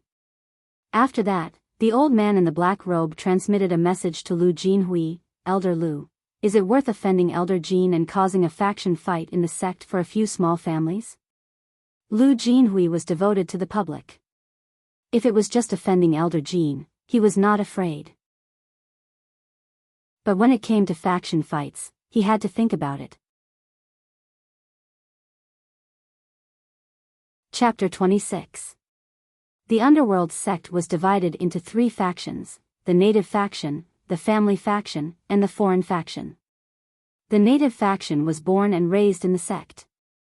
Their elders were the cultivators of the underworld sect, and their ancestors were even the founding elders of the sect. This faction had the highest status in the sect, and they were also the strongest. Lu Jinhui, as well as Elder Zhou of Clear Glass City, were all members of this faction. The Golden Core cultivators of the underworld sect were all native factions. The other 2 factions were no match for the native faction. This was also the most fundamental reason why the underworld sect could maintain its stability. The native faction cultivators and family members all lived in the underworld sect. The mortals also lived near the mountain gate of the underworld sect. They didn't set up another sect far away from the sect. Therefore, the native faction didn't have much conflict with the affiliated families, and their attitude towards the affiliated families was also relatively gentle. The family faction and the foreign faction were not native forces of the underworld sect. The foreign faction's predecessors were small sects that were annexed by the underworld sect, or they took the initiative to join. There were also some evil cultivators who joined the underworld sect. Before this faction joined the underworld sect, they had a very deep relationship with each other. After joining the underworld sect, they formed a group and formed the second largest faction. This faction couldn't compete with the native faction in the underworld sect, and they didn't want to be suppressed. Therefore, they all established families outside the underworld sect and actively developed their forces. If the foreign faction wanted to develop and grow, it was necessary to seize the interests of the old family. The conflict between the 2 was very deep. The foreign faction's attitude towards the Zhao family's remnants was also very tough. They advocated for the Zhao family's remnants to be exterminated. The Liang family's ancestor and the black-robed old man were both from the foreign faction. The Jin family's ancestor was the leader of the foreign faction. Elder Jin's cultivation had already reached the peak of the Zifu realm. After many years of polishing, he could form the golden core at any time. His status in the underworld sect was very high. It could be said that he was the number 1 person below the golden core. Moreover, Elder Jin was a vengeful person. He was also vicious and merciless. Not many people were willing to offend him. The family faction was made up of loose cultivators or family members. After joining the underworld sect, they obtained a relatively high status. However, outside the underworld sect, there were still families. Because of their birth, they were very close to the old families in the underworld sect. The elders of the family faction didn't have any special relationship with each other, and it was very difficult to unite. Therefore, they were the weakest of the three factions. Most of the higher-ups were elders without any powerful representatives. Yang Yong was already one of the people with the highest status in this faction. Because they were weak, the only way to strengthen themselves was to ally with the old families. Once the old family was completely integrated into the underworld sect, the only choice was to ally with the family branch. At that time, the family branch would be able to crush the foreign branch and compete with the local branch. The attitude towards the old family became the focus of the game between the three factions of the Netherworld sect. If the old family clan was destroyed, the foreign branch's strength would develop rapidly. If the old family clan was merged, the family branch's strength would increase greatly. Neither of these situations were what the local faction wanted to see. The main forces of the other two factions were outside of the Netherworld sect. Whether the Netherworld sect was strong or weak, it didn't affect the other two factions much. All of the local factions' strength was within the Netherworld sect. Only when the Netherworld sect was powerful could the local faction obtain more benefits. Therefore, the local faction's attitude was to divide the old family. Destroying a part of it and merging another part of it would balance the two forces and maintain the stability of the Netherworld sect. The best result for the Underworld sect would be to gradually disintegrate the two factions and merge the two factions into the local faction. In addition to the conflict of interest, the three factions also had differences in the inheritance. From the name of the sect, it could be seen that the inheritance of the Netherworld sect was mainly based on the ghost path and was supplemented by the corpse path. It was a proper evil sect. The cultivators of the foreign branch were also evil. Ghost, corpse, demon, and other inheritances were mixed, but they were still the same as the inheritance of the Netherworld sect. As for the members of the family branch, their inheritances were very messy. They were mainly righteous, which was incompatible with the other two factions. This was also an important reason why the status of the family branch was not high. After receiving the message from the black-robed elder, Lu Jinhui pondered for a long time and finally said, "Jin Yugue, you should be severely punished for speaking rudely. However, now that we are facing a great enemy, we are in need of people. I will allow you to take the blame and make contributions. If you don't do your best in the next battle, you will be severely punished. In addition, you insulted the Wang and Li families. You should apologize." At this time, the black-robed elder said, "This concerns Elder Jin's face. There is no need to apologize." Lu Jinhui had no choice. It was not good for anyone to fall out with him. He just comforted the Wang and Li families and turned to leave. The black-robed elder glanced at the people present and left with Lu Jinhui. The families continued to register to enter the city, and the Jin family was at the front. However, now no one cared about the order of entering the city. The people in charge of each old family team were thinking about whether it was necessary to integrate into the Netherworld sect. Wang Daoyuan thought in his heart, from this incident, it can be seen that the Netherworld sect's attitude towards the old family is very different. Yang Yong strongly advocated to accept the old family, while the black-robed elder and Elder Jin advocated to destroy the old family. Lu Jinhui did not have a clear attitude and had been trying to smooth things over. Obviously, the cultivators who advocated to accept the old family did not have the advantage. It seemed that it was necessary to mention this matter to the patriarch later. The strategy of the Wang family to integrate into the Netherworld sect should be changed. After experiencing a storm, the cultivators who registered their identity at the gate of the city were afraid of another accident, so they also sped up. In less than 15 minutes, the Wang family entered the city. Golden Goose City was not big, and the layout of the city was very simple. 2 roads, one vertical and one horizontal, connected the 4 gates and intersected in the center of the city, dividing the whole city into 4 parts. The center of the city was a crossroads. The official institutions in the city were all around the crossroads. The east of the city was the marketplace, where all kinds of shops were. The southwest of the city was the residential area, and the northwest of the city was the military camp and the armory of the cultivators guarding the city. The Wang family found an inn in the east of the city to stay. This inn was called Immortal Inn, which was the property of the Yang family. After staying in the inn, the 6 elders of the Wang family went back to their rooms to rest, and the others discussed in the patriarch's room. Soon, someone came to the door. The person was wearing a blue robe with the symbol of the Yang family's Yang tree. His face was similar to Yang Yong, and he should be the direct descendant of Yang Yong. When Wang Jian saw the person, he quickly got up and said, "Brother Ziyuan, what's the matter?" The person was called Yang Ziyuan, the eldest grandson of Yang Yong and the current patriarch of the Yang family. Wang Daoyuan quickly moved a chair and said, "Senior, please sit down." Yang Ziyuan did not refuse, sat down and said, "Brother Jian, I already know what happened outside the city gate today. Elder Jin and Liang Liang are the same people, and they have always advocated to completely eliminate the old family. Most people in the Netherworld sect do not agree with this approach." This group of people took a step back and suppressed the old family to snatch resources. Elder Jin has a high position and power in the Netherworld sect. Even grandfather does not dare to provoke him. In the future, the Wang family should avoid the Jin family as much as possible to avoid being found trouble by the Jin family. Although Wang Jian was very unhappy, he also knew that the Wang family could not afford to offend the Jin family. No matter how good the relationship between the Wang and Yang families was, it was also impossible to let the Yang family risk their lives for them.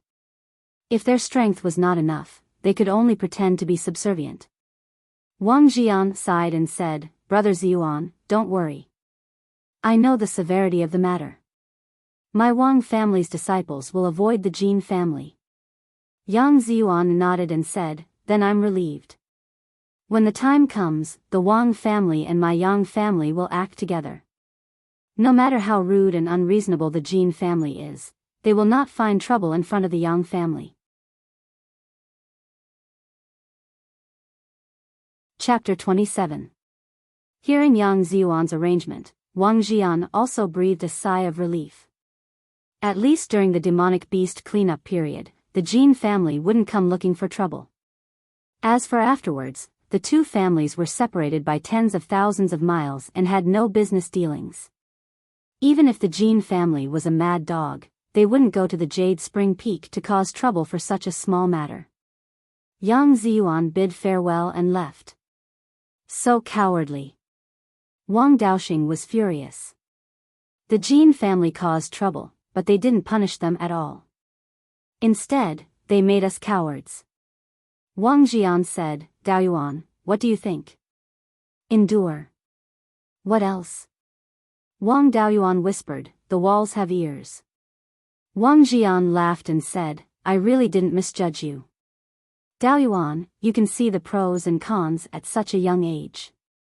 This time, your family was bullied, but you swallowed it and didn't show it.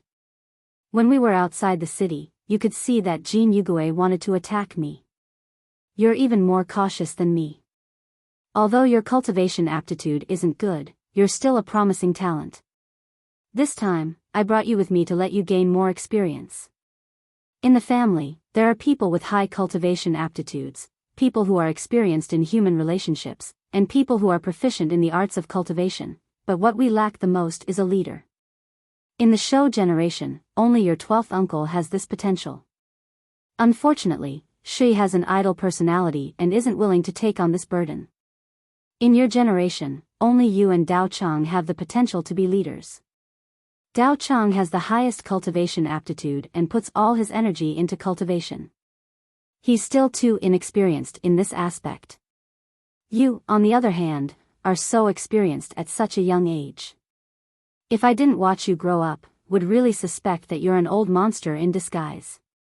If you can build your foundation in the future, you'll definitely be the leader of the family. Even if you can't build your foundation, you can still take charge." After hearing Wang Jian's words, Wang Daoyuan felt a lingering fear in his heart. In his previous life, he had followed the old Daoist to swindle people. He relied on seeing the ways of the world and grasping opportunities to make a living. In this aspect, the old Daoist had taught him well. He had thought that since the mortals of this world were still in the agricultural civilization phase and the immortal cultivators pursued immortality all their lives, they should not be as sophisticated as the people in the information explosion era. Now, it seemed that he had underestimated the people of this world. He didn't expect that his abnormality had already been noticed by the clan leader. Fortunately, the one who noticed him was the clan leader and not the enemy. It seemed that he had to restrain himself in the future. There was a lingering fear in his heart, but he did not show it on his face. He said modestly, "Fifth great uncle, you flatter me." Wang Jian said seriously, "I can't be wrong about people. It's good that you know modesty. Remember, showing your cleverness isn't true cleverness. Great wisdom is great wisdom if you don't show your cleverness. Of course, it's already very rare for someone of your age to be so shrewd." Wang Daoyuan cupped his hands and said, "I will remember fifth granduncle's teachings." The underworld sect was still gathering people. The official time for the operation was set to be 5 days later. Everyone in the Wang family was strictly ordered by the patriarch not to take even half a step out of the inn. The few elders had lived for more than 100 years. What kind of hardships had they not experienced? What kind of scenes had they not seen? Being cooped up in the house was nothing. Although Wang Shui liked to stroll, as long as there was wine, he could endure anywhere. Wang Daoyuan had just been locked up for a few years. Not being able to go out for a few days was nothing. He took a spirit-gathering pill with the spiritual honey and started to cultivate. Wang Daoxing had the temperament of a young man. The Jin family matter had already made him hold back a bellyful of anger. Now that he couldn't go out, the unhappiness in his heart could be imagined. He was not in the mood to cultivate and had nothing to do. When he had nothing to do, he went to find Wang Shui to have a drinking contest. Unfortunately, his alcohol tolerance was really low. After drinking a jar of wine, he was drunk until he lost consciousness. Wang Shui looked at Wang Daoxing with disdain. "You dare to have a drinking contest with me with this level of alcohol tolerance?" In the blink of an eye, it was already the day to set out to sweep the demonic beasts. Wang Jian gathered everyone and warned them to stick together and not act on their own. Then, Wang Jiming took out pills and distributed them to everyone. Everyone received 10 antidote pills, rejuvenation pills and spirit recovery pills each. Wang Daoyuan and Wang Shui did not ask for spirit recovery pills. These things could not be compared to spirit wine. This was especially true for scarlet blood brew. Its main ingredient was scarlet blood ginseng, which could replenish blood qi. Not only could scarlet blood brew quickly recover spirit energy, it could also replenish blood qi, eliminate fatigue and treat external injuries. Furthermore, scarlet blood brew did not have pill toxins like spirit recovery pills. Wang Daoyuan also took out spirit talismans. Everyone received 5 offensive, defensive, divine and earth escape spirit talismans each. Looking at the spirit talismans in his hand, Wang Jian asked, "Daoyuan, where did you get so many spirit talismans?" Wang Daoyuan chuckled. "After being locked up for 4 years, I had nothing to do other than cultivate, so I refined a few more spirit talismans. Don't worry about me, I still have a few hundred superior grade 1 spirit talismans. If anyone needs spirit talismans, feel free to ask me for them." Wang Jian nodded in satisfaction. "Looks like Daoyuan's talisman crafting talent is extraordinary. You still have time to refine so many spirit talismans after completing the talisman crafting mission every month. You need cultivation resources even more. The clan can't let you work for free. When we return, I'll give you 1,000 clan contribution points." The price of a superior grade 1 spirit talisman ranged from 2 or 3 spirit stones to 10 spirit stones. The average price was around 5 spirit stones. Defensive spirit talismans and escape spirit talismans were a bit more expensive while offensive spirit talismans were a bit cheaper. After all, protecting one's life was more important. One clan contribution point of the Wang clan was equivalent to one spirit stone.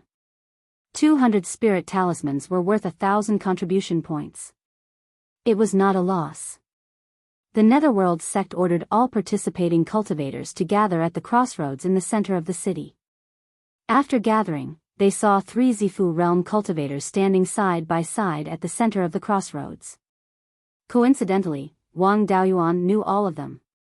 One of them was Elder Zhou of Clear Glass Market. On Elder Zhou's left was Lu Jinhui and on his right was the black-robed old man who stopped Lu Jinhui from punishing Jin Yugui at the city gate.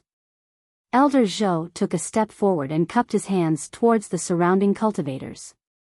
I am Zhou Qi, the chief commander of this cleanup operation. On behalf of the Netherworld sect, I would like to thank everyone for coming to help. I hope everyone can work together to wipe out the demonic beasts in one fell swoop. I guarantee that the Netherworld sect will reward anyone who has rendered meritorious service in this operation.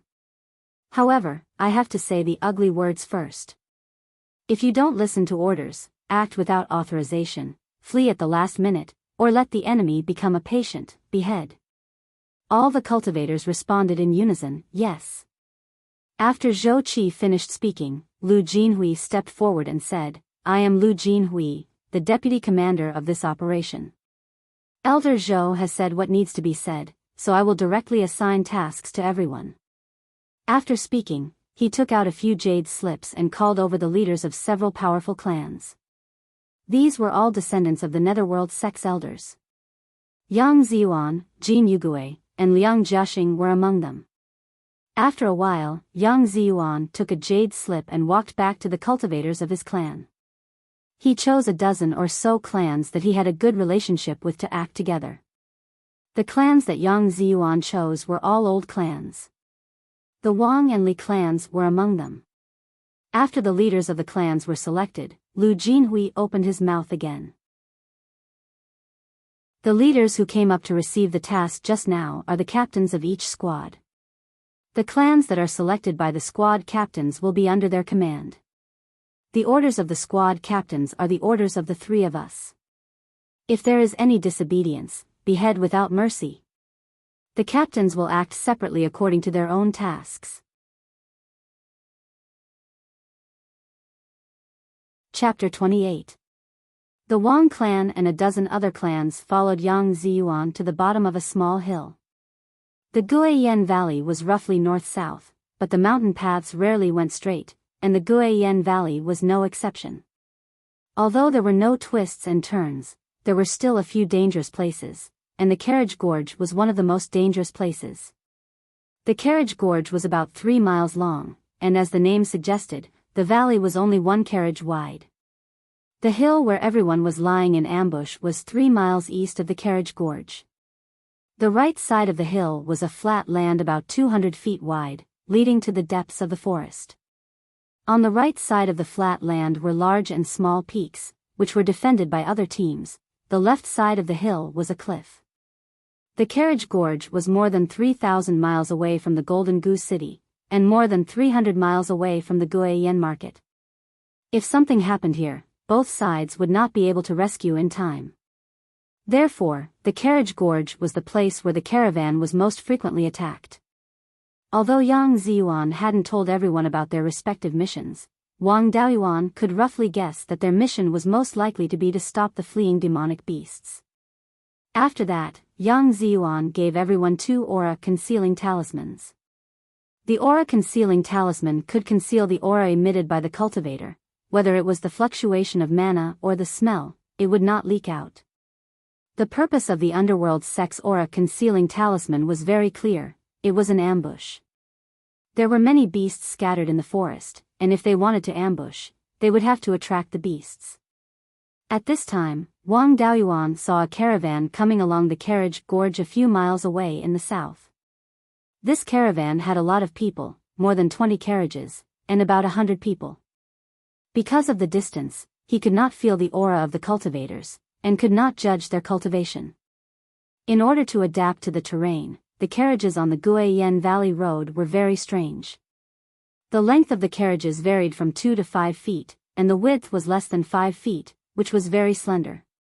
This caravan was no exception, about 3 feet long, and was pulled by 2 beasts that looked very similar to horses. This beast was called the forest horse. It did not run fast, but it was good at running in the forest and had great strength. It was a very common beast used for transportation. The caravan continued forward and soon reached the center of the carriage gorge, which was also the narrowest part of the carriage gorge. If they were attacked, the caravan would be in a dilemma. It was very likely that the demonic beasts would launch an attack here. Everyone became nervous.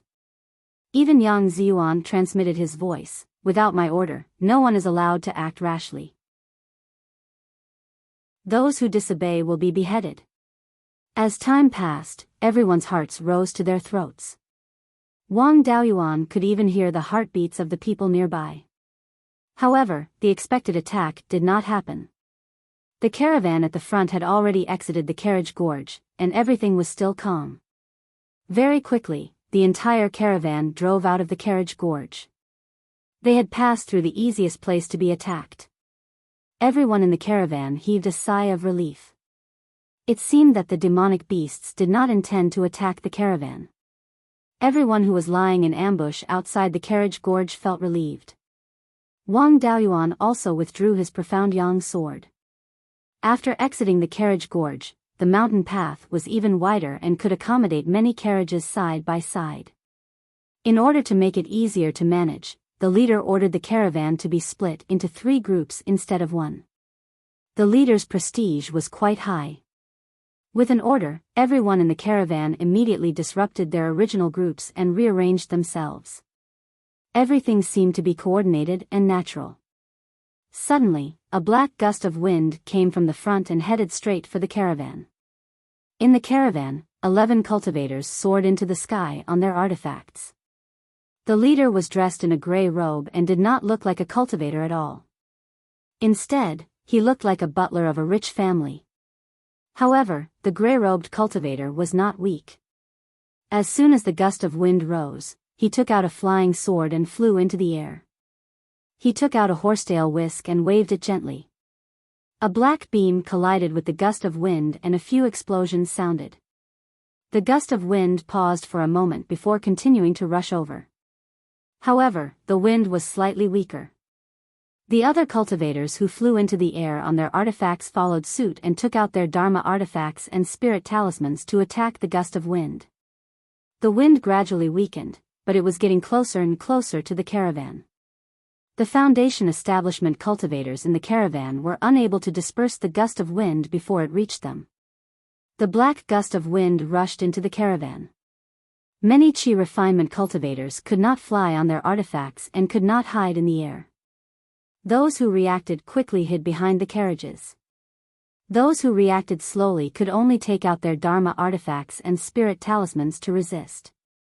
The gust of wind hit the cultivators, forest-piercing foals and carriages, flashing with colorful lights. There were all sorts of Dharma spells hidden in the black gust of wind. After hundreds of colorful lights flashed, the gust of wind dissipated. In the caravan, more than 50 forest-piercing foals were dead. After all, they could not take out their Dharma artifacts and spirit talismans to defend themselves.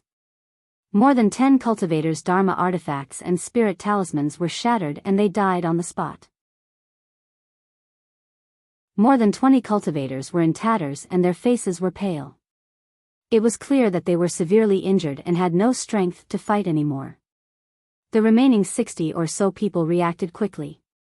The moment they saw the gust of wind, they hid behind the carriages and took out their Dharma artifacts and spirit talismans. Most of the attacks were blocked by the carriages. A small portion of the attacks were also blocked by the protective Dharma artifacts and spirit talismans. They only lost some spirit energy and were not injured. Their combat strength was not affected much. Looking at the situation of the 20 or so carriages, they should be specially made. One had to admit that the quality was really good. After being hit by the Dharma spells, only a few shallow marks were left.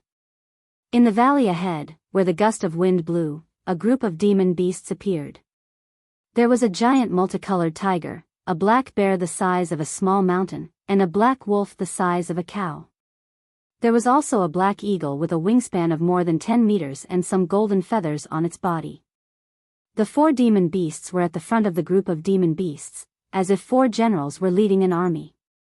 Behind the tiger, black bear, and black wolf were more than 2,000 different types of beasts. Behind the condor were more than 1,000 different types of bird-type demon beasts. When the gray-robed cultivator of the caravan saw the situation, he ordered decisively, "Those who can still stand, listen up. Arrange the carriages into a circular formation and prepare to defend against the enemy." Upon hearing the order, the Qi refinement cultivators who were still alive moved immediately.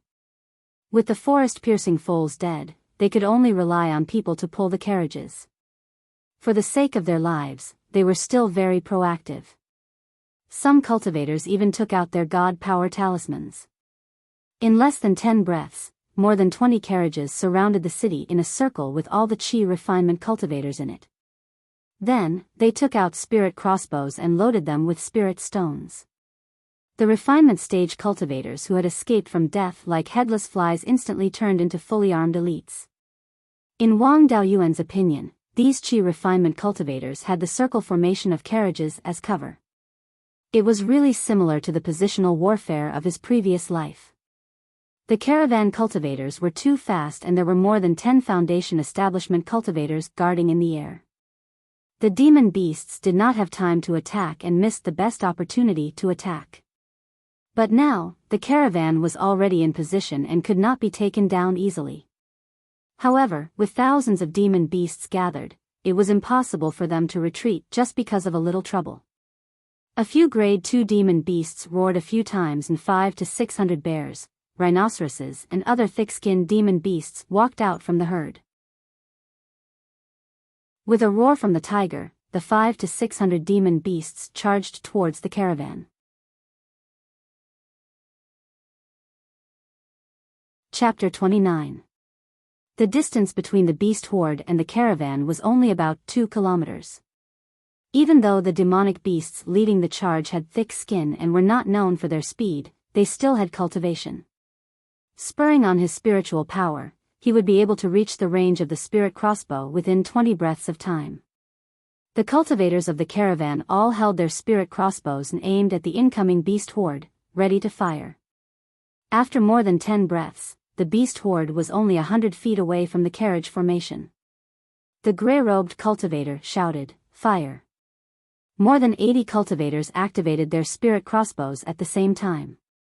The spirit stones placed on the spirit crossbows flashed and a spirit chi arrow shot out. More than 80 spirit chi arrows were not enough to shoot hundreds of demonic beasts. Moreover, these demonic beasts had thick skin and thick flesh. The first wave of arrows only took down 5 or 6 demonic beasts and they were only injured. No demonic beasts died. However, these spirit crossbows could be fired consecutively. After the first wave of arrows, the second wave of arrows fell in half a breath's time. This time, the demonic beasts were not in a hurry to dodge and more were injured. However, no demonic beasts died. The third wave, the fourth wave. As the distance between the two sides got closer and closer, the power of the arrow rain also increased. The fifth wave of arrows fell and more than 20 demonic beasts fell. Moreover, a black bear happened to be shot in the eye. The spirit arrow went through the eye socket and pierced into the back of its head. The black bear died on the spot. In the sixth wave of arrows, more than 30 demonic beasts fell and 5 died.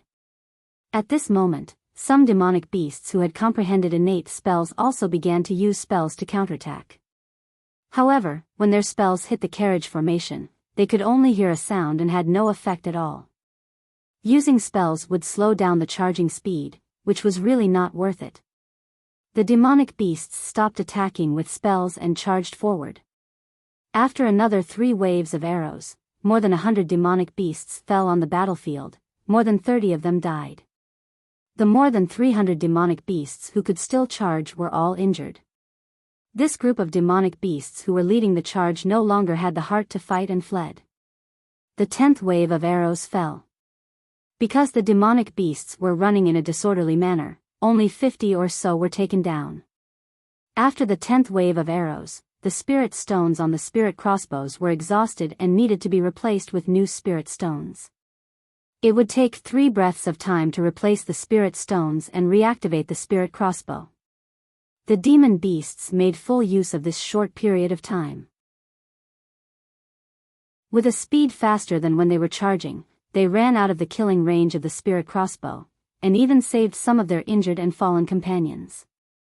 After the cultivators of the trade caravan exchanged the spirit stones, they continued to shoot arrows at the severely injured monster beasts on the ground. After 3 waves of arrows, the severely injured demonic beasts on the ground were all dealt with. Of the 500 to 600 demonic beasts, less than half were able to retreat. The 4 rank 2 demonic beasts were furious. They sent out more than 300 leopards, wolves, and other demonic beasts that were known for their speed. This time, they had learned their lesson from their previous failure. They didn't rush up like a swarm of bees. Instead, they spread out and attacked from multiple directions. As a result, the spirit crossbows of the caravan cultivators could no longer fire in unison. They could only scatter and deal with different enemies. Although this group of demon beasts were nimble and the spirit crossbows couldn't be fired in unison, only a few demon beasts were hit. However, they didn't have scales or tough fur. Once they were hit, they would either be injured or fall to the ground, or die. As soon as the demonic beasts entered the range of the spirit crossbows, casualties began to appear. However, only a few demonic beasts lost their ability to fight. Not being able to fire in unison seriously weakened the lethality of the spirit crossbows. After 10 breaths, the demonic beasts rushed to the front of the carriage formation. The loss was less than 100. With the nimble speed of the demonic beasts, they easily jumped over the outer carriages and charged into the group of cultivators. All the demonic beasts roared excitedly. There were more than 200 demonic beasts that rushed into the carriage formation, while the caravan cultivators only had about 80 people. The space in the carriage formation was narrow and there was no room to dodge or move. They could only rely on hand-to-hand combat. The bodies of demonic beasts were far stronger than that of human cultivators of the same level. In addition, they had an absolute advantage in numbers. Under normal circumstances, the human cultivators would be wiped out in less than 15 minutes. The cultivators of the clan who were lying in ambush near the small hill were a little restless. Wang Daoxing was even prepared to shout and rush out to help. However, the older the ginger, the spicier it was. Wang Shui was already prepared and pressed him down. There was a huge gap between their cultivation and combat ability. Wang Daoxing couldn't even move. Wang Daoyuan also immediately covered his mouth to prevent him from shouting. Seeing that everyone was moving, Yang Ziyuan transmitted his voice again, "Those who act rashly will die." At this time, in the carriage formation in the valley, the sound of spells colliding rose and fell one after another. Colorful flashes were incessant. The dust and smoke covered the sky and the sun. The people outside the carriage formation couldn't see the situation inside.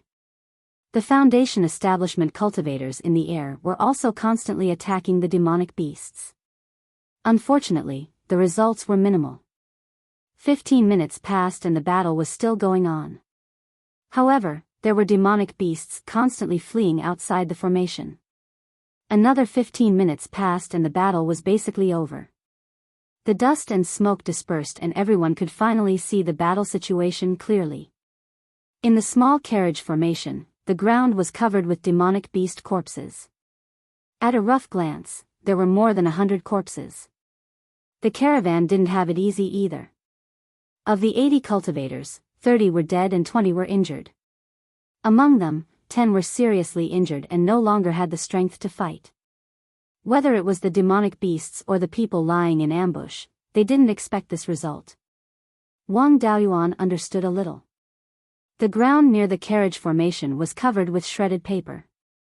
In his professional eyes, these should be broken talisman papers. Some of the cultivators still had golden armor talismans on their bodies and golden armor shadows on their bodies. A conservative estimate was that more than 5,000 talismans had been used in the battle just now. On average, each cultivator used more than 60 talismans. More than 60 talismans were nothing to Wang Daoyuan. However, he was a talisman master and it was normal for him to have many talismans. Cultivators who didn't know how to make talismans usually didn't have more than 20 talismans. First, everyone had a spirit crossbow, then thousands of talismans, and specially reinforced, indestructible carriages. This caravan's configuration was too luxurious. Wang Daoyuan was a little puzzled. The battle in front of him was full of strangeness. The caravan in the valley was obviously bait to attract the demonic beasts. The purpose of the bait was to fish. Once the fish took the bait would be worthless. Why would the Netherworld sect spend so much money to equip this bait? The Netherworld sect was an evil sect, not a charity. It was impossible for them to spend so much money to protect bait that had no value. In addition, the behavior of this group of demonic beasts was also extremely strange. First, the demonic beasts used the Black Gale to hide their spells and increase the range of their spells. Then, they sent out thick-skinned demonic beasts to launch a probing attack. After the probing failed, they accurately judged the weakness of the spirit crossbows and changed their tactics, successfully turning the battle into a chaotic battle. This series of operations completely exceeded the intelligence level of the demonic beasts and even reached the level of an excellent human commander. Demonic beasts of rank 2 and above all had innate spells that could strengthen their bodies or launch long-range attacks. However, this Black Gale was powerful and had a long range. Moreover, it could increase the range of spells. It was definitely not something that ordinary demonic beasts could have.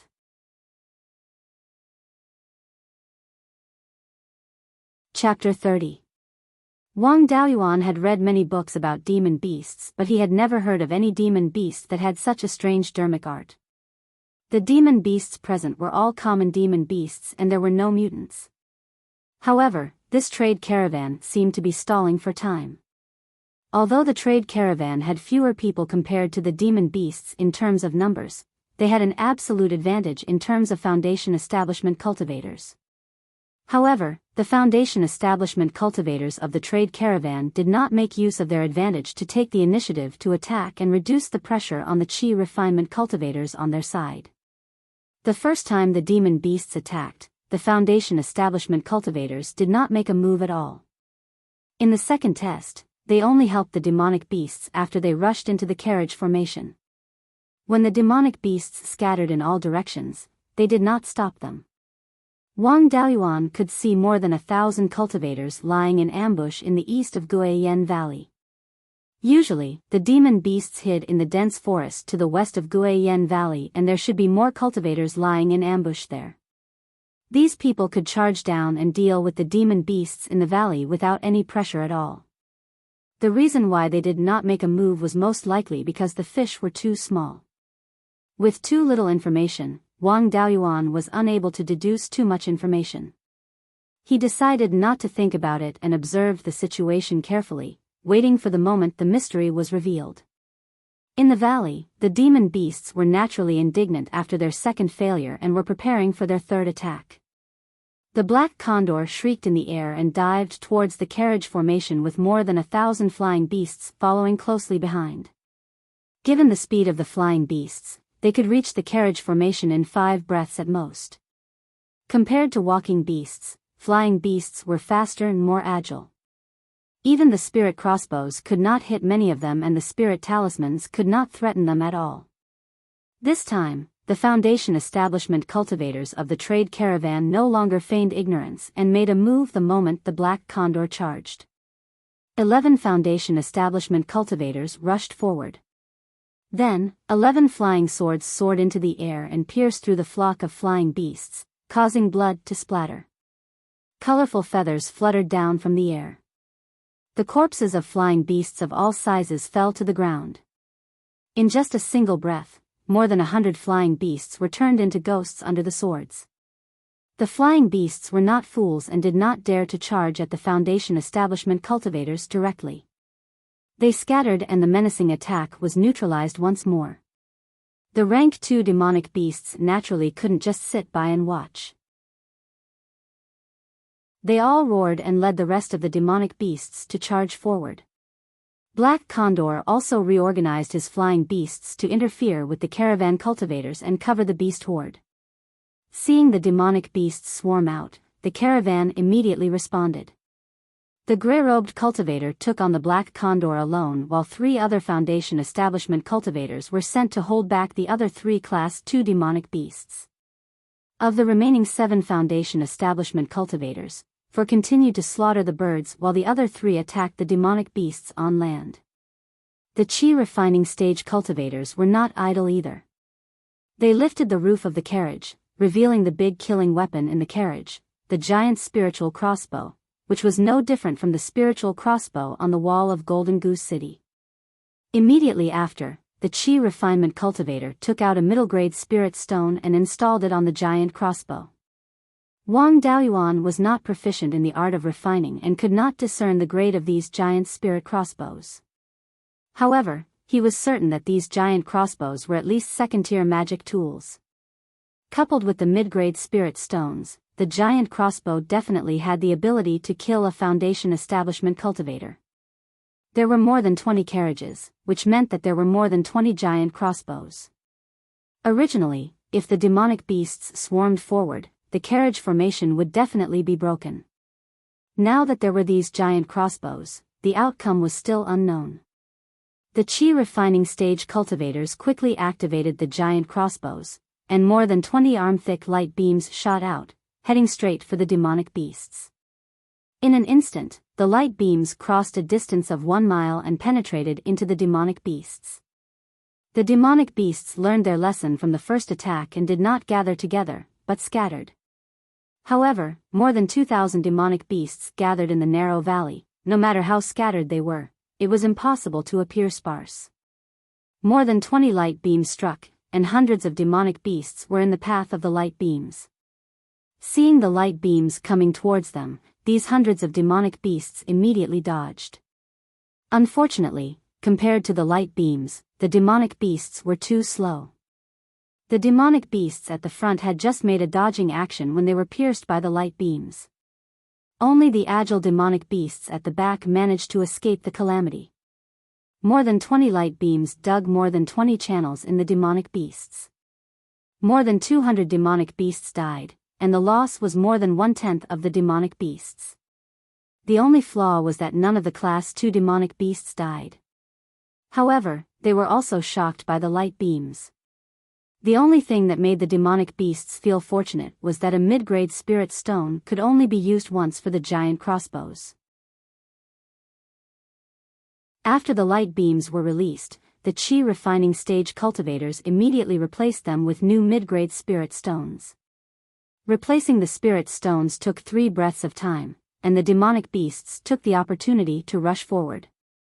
With the demonic beasts' current speed, the giant crossbows could only shoot 2 more arrows at most. After 2 arrows, the demonic beasts could kill their way into the carriage formation. After 3 breaths, the second arrow was shot.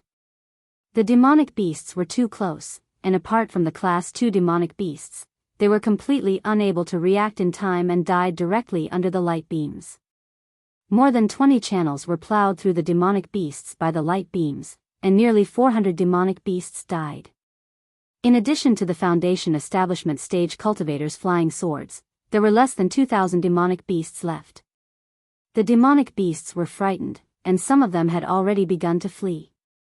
However, under the roar of the Class 2 demonic beasts, the fleeing demonic beasts returned to the demonic beasts and braced themselves to continue charging forward. Another 3 breaths passed, and the third wave of light beams arrived as scheduled. This time, the demonic beasts' casualties were even greater, and more than 600 demonic beasts fell. There were only a little more than 1,000 land demonic beasts left, and the demonic beasts that were lucky enough to survive almost collapsed. The 3 rounds of arrow rain had already beaten the demonic beast's courage. Even though they were only 1 step away from the carriage formation, most of the demonic beasts still did not dare to jump in.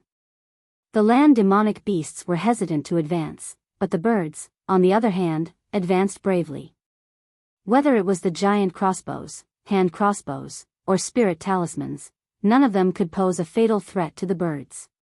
The birds were most afraid of the flying swords of the Foundation Establishment stage cultivators. However, after being slaughtered by the Foundation Establishment stage cultivators, the birds became even more scattered. Because they were flying in the air and were not restricted by the narrow terrain, more than 1,000 birds flew everywhere. The flying swords of the Foundation Establishment stage cultivators could only kill 1 or 2 birds each time they passed through the flock. Relying on their advantage in speed and agility, the birds easily killed the carriage formation. A goshawk at the peak of the Class 1 swooped down. Its figure changed several times in the air, successfully dodging a few light arrows shot by a small spirit crossbow and a few spirit talisman attacks, and pounced on an old man. Seeing the goshawk pounce on him, the old man threw away his spirit crossbow and was about to take out something to fight. Unfortunately, his speed was too slow, and the goshawk's claw caught him on the top of his head. The goshawk released its claw and forcefully kicked the old man's head, flapped its wings a few times, and flew back into the air. 4 bloody holes appeared on the old man's head, and blood flowed all over his face. The old man seemed to be very unwilling, and after struggling a few times, he finally fell down powerlessly. Similar scenes played out continuously in the carriage formation. Seeing the birds slaughtering the cultivators of the caravan effortlessly, the land demonic beasts also regained a trace of courage, and rushed into the carriage formation to participate in the chaotic battle. The situation was set, and the caravan was powerless to reverse the situation. Under the joint attack of more than 2,000 demonic beasts, only death awaited them. Soon, there were less than 10 cultivators left in the carriage formation. Even those who were alive were all heavily injured. 3 of them took out Earth Escape talismans and escaped underground. The other cultivators did not have Earth Escape talismans, and after a while, they all died in the hands of the demonic beasts.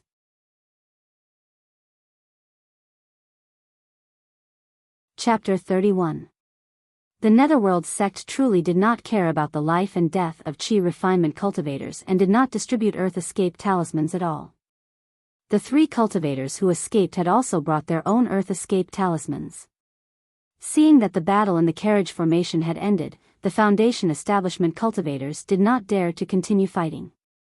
Earlier on, the demon beast's target had always been the carriage formation and they could slaughter the demon beasts wantonly from the side. But now that the carriage formation had been broken, they were the demon beast's only target. Most of the beasts could not do anything to them. Only a few beasts could release a few long-range innate spells to attack the Flying Foundation Establishment cultivators, but it was very difficult to hit them. The demon beasts were a great threat to the Foundation Establishment cultivators.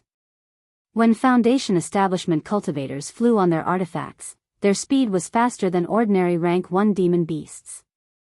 However, in terms of agility in the air, no cultivator below the Golden Core realm could compare to an ordinary rank 1 demon beast. Surrounded by more than 1,000 late-stage rank 1 demon beasts, including a rank 2 black condor, and coupled with the long-range dermic attacks of the demon beasts on the ground, the 11 Foundation Establishment cultivators could very well die here. The 11 Foundation Establishment cultivators immediately flew towards the east of the valley, where Wang Daoyuan and the others were lying in ambush. However, the demon beasts were not willing to let them go. Under the command of the Black Condor, more than 1,000 demon beasts began to encircle and intercept the Foundation Establishment cultivators. The gray-robed cultivator flew at the front on his sword and the other Foundation Establishment cultivators followed closely behind, attempting to break through the demon beast's encirclement in one fell swoop. The Black Condor did not fight him head-on and only flew in front of the gray-robed cultivator, releasing innate spells continuously. The other rank 1 demon beasts followed suit and did not fight the Foundation Establishment cultivators head-on. Instead, they released spells in all directions or launched sneak attacks directly at them. In order to increase their speed, the Foundation establishment cultivators poured all the spirit energy in their bodies into their dermic weapons, not daring to waste a single bit elsewhere. If they retaliated, they would slow down their flying speed and allow more demon beasts to catch up. If they did not retaliate, they would be attacked continuously and beaten to death. Helpless, they could only continuously take out defensive spirit talismans and stick them on their bodies, temporarily blocking the attacks of the demon beasts. However, there were simply too many attacks, and the moment the spirit talismans were released, they were destroyed instantly. If this continued, none of the 11 would be able to escape. The gray-robed cultivator made a prompt decision and shouted, "Scatter and break out." The 11 Foundation establishment cultivators each chose a direction and ran for their lives. Splitting up to break through the encirclement was indeed effective. The demonic birds swore to get rid of everyone. 1,000 or so demonic birds were divided into 11 groups, each of them surrounding the 11 Foundation establishment cultivators.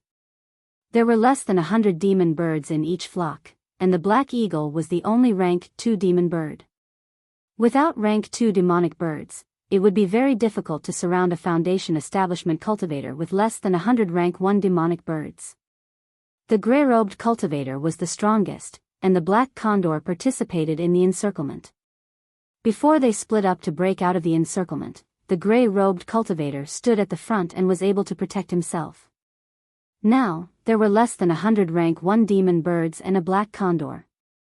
Although they couldn't defeat them in a head-on battle, it was still very easy for them to retreat. He stepped on a flying sword, holding a horsetail whisk in one hand and a talisman in the other. His body was covered in a thick layer of golden light. When the spell of the First Order demon bird hit the light barrier, it only caused a slight ripple. Only the wind arrow spell from the black condor's wings hit the light barrier, causing it to dim a little.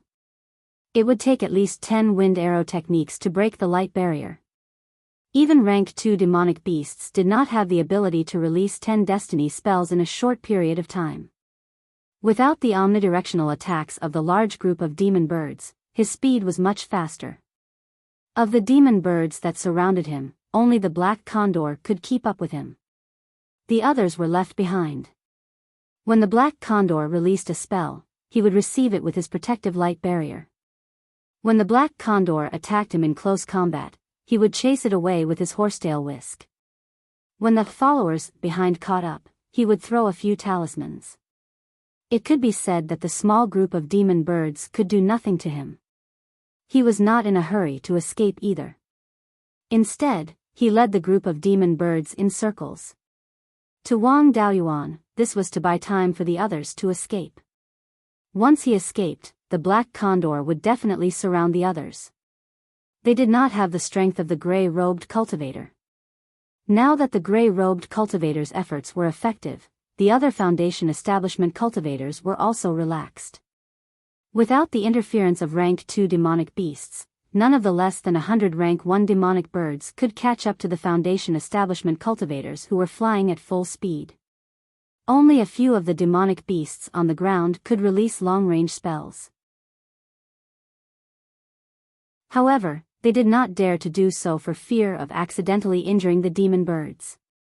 Like the gray-robed cultivator, the other Foundation establishment cultivators were not in a hurry to leave the battlefield. Instead, they led the small group of demon birds in circles. Wang Daoyuan could not help but find it strange. Both sides had been fighting for so long, and the cultivators had been flying at full speed on their weapons. They should not have much spirit energy left. On the other hand, the demon bird's ability to fly was innate and did not consume spirit energy at all. It was a piece of cake for them to fly for a few days. If the Foundation establishment cultivators were to continue fighting like this, they would definitely die once their spirit energy was exhausted. The chase did not last long. Soon, the sounds of birds chirping and beasts roaring could be heard from the west of returning Goose Valley. A moment later, a group of demon birds flew over from afar. Among them, 4 of them were flying at the same speed as the black condor. They should be rank 2 demonic birds as well. The 4 rank 2 demonic birds pounced towards an early-stage Foundation Establishment cultivator. This Foundation Establishment cultivator had the lowest cultivation and was the weakest among the 11 of them. It was difficult for him to take on a rank 2 demonic bird alone. Furthermore, this Foundation Establishment cultivator had expended too much spirit energy and could not even defend himself against the attacks of the 4 rank 2 demonic birds. After throwing out a few spirit talismans, he died to the sharp claws of the demonic birds. Another group of demon beasts sprinted out of the forest. 7 of them were clearly larger than their peers and should be rank 2 demonic beasts. There were more than 10,000 demon beasts and demon birds added together. When he saw that, the gray-robed cultivator laughed instead of getting angry. The mission is complete. Retreat. The remaining 10 Foundation Establishment cultivators did not take a stroll and fled towards the east. There was no way the demon birds would give up just like that when they had the absolute advantage. The 3,000-odd demon birds that came later joined with the 1,000 demon beasts from before and chased after the Foundation Establishment cultivators relentlessly. 3 early-stage Foundation Establishment cultivators did not have enough spirit energy and were caught by the demon birds, dying an unnatural death. The other 7 managed to escape to where Wang Daoyuan and the others were lying in ambush. Yang Ziyuan hollered, "Kill!" There were more than 20 Foundation Establishment cultivators and more than 300 Qi refinement cultivators in his team. After lying in ambush for half a day and watching the caravan cultivators fight with the demon beasts without being able to make a move, they were already impatient. The other teams of cultivators lying in ambush on the east side of Guiyan Valley struck as well, sending spirit talismans and flying swords everywhere. The demon birds were caught off guard and 500 to 600 of them died instantly. The demon birds retreated immediately and the 7 Foundation Establishment cultivators managed to escape their pursuit. They landed behind Wang Daoyuan and the others who were lying in ambush and consumed elixirs to meditate and recover their spirit energy. When he saw the demon birds retreat, Yang Ziyuan immediately assigned missions to the various families. The Yang family and the other 7 families were to guard the plains on the right side of the hill. The Wang and Li families were to guard the small hill and prevent the demon birds from escaping. If there was a chance, they were to reinforce the right side. 2 families and 30-odd cultivators were to guard the left cliff to prevent the demon birds from escaping. If the demon birds did not take the initiative to attack, the Qi refinement cultivators did not have any means to attack them. Therefore, it was mainly up to the Foundation Establishment cultivators to stop the demon birds. The Qi refinement cultivators were only there to provide cover. A new week has begun. Please bookmark and recommend. I'll add a chapter tomorrow at midnight. In the future, I'll update a chapter at midnight and a chapter at 9:30 p.m.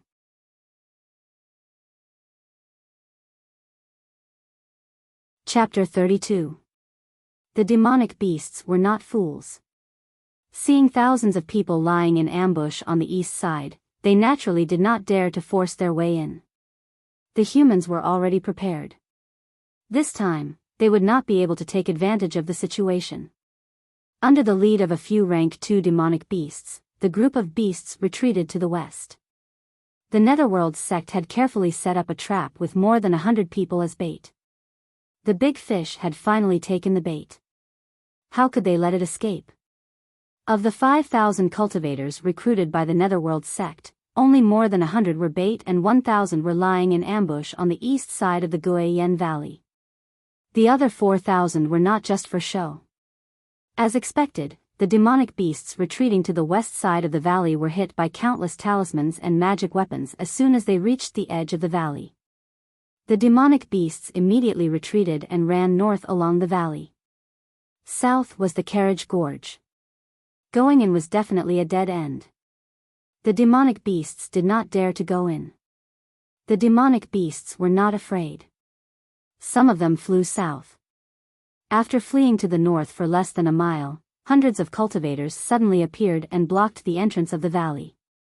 As soon as the demonic beasts approached, they were beaten up again. The demonic beasts that fled south were also fed. Before they could fly far, dozens of flying swords rose into the air. In an instant, 200 to 300 demonic beasts fell down. Their feathers fell all over the ground. The cultivators blocking the two ends of the valley were dressed in a mess of strange clothes. They should be rogue cultivators recruited. Although they looked like a mob, their combat power was really not weak. They stunned the demonic beasts as soon as they attacked. Seeing the strength of the rogue cultivators, Wang Daoyuan secretly exclaimed in his heart. He thought that the rogue cultivators did not have a systematic inheritance and guidance. The path of cultivation was difficult and the progress of cultivation was slow, so their strength should not be strong. But he did not expect the rogue cultivators to be so strong. Their combat power far exceeded that of the disciples of sects and clans of the same level. It seemed that he had to be careful when he met rogue cultivators in the future. In fact, not all rogue cultivators could fight. It was just that the rogue cultivators recruited by the Netherworld sect were at least in the late stage of chi refinement. Rogue cultivators did not have wealth, companions, spells, or land. Their aptitude was not very good. Those who could cultivate to the late stage of chi refinement had not gone through untold hardships, not to mention the foundation establishment cultivators among the rogue cultivators. In terms of combat power, such people were naturally far stronger than the disciples of sects and clans who grew up in a greenhouse. The demonic beasts and demonic birds also saw that these rogue cultivators were not to be trifled with, so they did not dare to charge towards the rogue cultivators. Currently, they were surrounded on all sides, and none of them were easy to deal with. Staying where they were was equivalent to waiting for death. Regardless of whether it was easy to fight or not, they had to find a place to break out. After pondering for a while, the group of second-rank demonic beasts all agreed to break out of the encirclement towards the flat ground on the east side of the canyon. The team that Wang Daoyuan was in was precisely the tiger that blocked the demonic beasts' escape. At this point, the demonic beasts were all in a hurry to run for their lives. They didn't have the mood to test the waters and just charged forward. Seeing this, Yang Ziyuan ordered loudly, "Leave 10 Foundation Establishment cultivators to deal with the second-rank demonic beast. The rest of the Foundation Establishment cultivators, go intercept the demonic bird." All the Foundation Establishment cultivators agreed. Then, more than 20 Foundation Establishment cultivators shot into the sky and charged towards the demonic bird. Wang Jian was among them. Before Wang Jian left, he instructed the members of the Wang clan via voice transmission, "Dao Yuan is in charge of everything here. Those who dare to disobey Dao Yuan's orders will be served according to the clan's rules." Elder Wang Jiming and Elder Wang Shui, one was only interested in concocting pills and the other was only interested in drinking wine. They were too lazy to care about the clan's affairs, so they naturally didn't have any objections. The other 6 were all wily old foxes. Since the 2 elders didn't have any objections, they also didn't dare to raise any objections. Wang Daoxing had a fiery temper, but he was a martial arts fanatic. He didn't have any feelings towards power or whatnot. As long as there was a fight, it was the same no matter who he listened to. Since everyone didn't have any objections, they tacitly approved of Wang Daoyuan's leadership position. Wang Jian then sent a voice transmission to Wang Daoyuan alone, "I believe in your ability. Try your best to let the clansmen return alive. You mustn't be too soft-hearted. When it's hard to have the best of both worlds, I believe you can make the right choice in order to protect the clan's future." Wang Daoyuan's heart trembled. The clan leader's words meant that if there was no other choice, they could give up on the 6 granduncles and save the lives of the 4 of them. These 6 granduncles' cultivation talent wasn't good, and they also didn't have any special skills. Usually, they were outside of Jade Spring Peak, taking care of the clan's various businesses. Wang Daoyuan had only seen them a few times, but they were still a family after all. Now that he might have to abandon them, Wang Daoyuan felt somewhat apologetic. Although your alcohol tolerance isn't good, if you can reach the Foundation Establishment realm, your future will be limitless. Don't play around with your life. Hearing Wang Shui talk about his alcohol tolerance, he felt a bit embarrassed. However, he didn't want to give up so easily. He secretly circulated his spiritual power, and a faint layer of golden light enveloped his body. His skin was like golden glass. Wang Daoyuan could tell that this was a body refinement technique, but he didn't know what it was called. Wang Shui was shocked, but he didn't dare to show it. He could only whisper, "You've reached the second level of the lustrous golden body art?" Wang Daoxing nodded proudly. Wang Daoyuan finally understood what was going on. It turned out that Wang Daoxing had successfully cultivated the lustrous golden body art collected by the clan. The lustrous golden body art was a profound body refinement technique that Wang Qingzu had accidentally obtained when he was still alive. This technique had a total of 9 levels. When cultivated to the peak, one's physical body would be comparable to a high-grade third-grade magic tool. With just the physical body, one would be able to fight a late-stage Violet Palace realm cultivator. However, when Wang Qingzu obtained this technique, it was incomplete and could only cultivate to the 4th level. His physical body was comparable to a high-grade second-grade magic tool. The lustrous golden body art was very powerful, but it also had high requirements for the cultivator. It required a metal spiritual root of more than 8 inches or a metal spiritual body. Wang Daoyuan also wanted to cultivate this technique, but he gave up when he saw the requirements. With his 2-inch metal spiritual root, he wouldn't be able to reach the 2nd level even if he cultivated for a lifetime. In the entire clan, he had never heard of anyone reaching the 2nd level. Wang Daoyuan had also never seen anyone use it. Therefore, he didn't recognize that Wang Daoxing was using the lustrous golden body art. He only remembered this technique after hearing Wang Shui's words.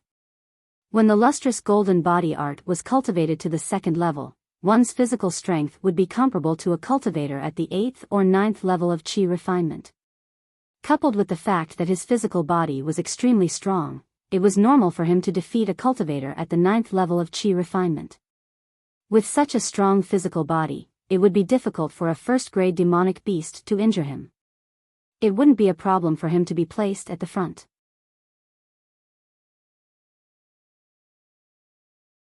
Chapter 33.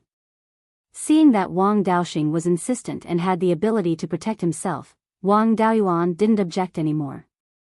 For safety's sake, he gave each of the 7 people who would act as meat shields 10 defensive talismans. Among them, the 1st-grade high-grade golden armor talisman could withstand 3 full force attacks from a Qi Disciple level 9 cultivator. Even a Qi Disciple peak stage wouldn't be able to break it in one blow. After the preparations were completed, the 10 people settled into their positions. The demon beasts also approached. The first to bear the brunt was the flat ground on the right side of the small hill. More than 90% of the demon beasts were rushing there. The remaining demon beasts scattered, looking for an opening to slip out. As for the demon beasts, they were being held back by 20 or so Foundation establishment cultivators. Whenever they got close to the human cultivators, 20 or so flying swords would fly over.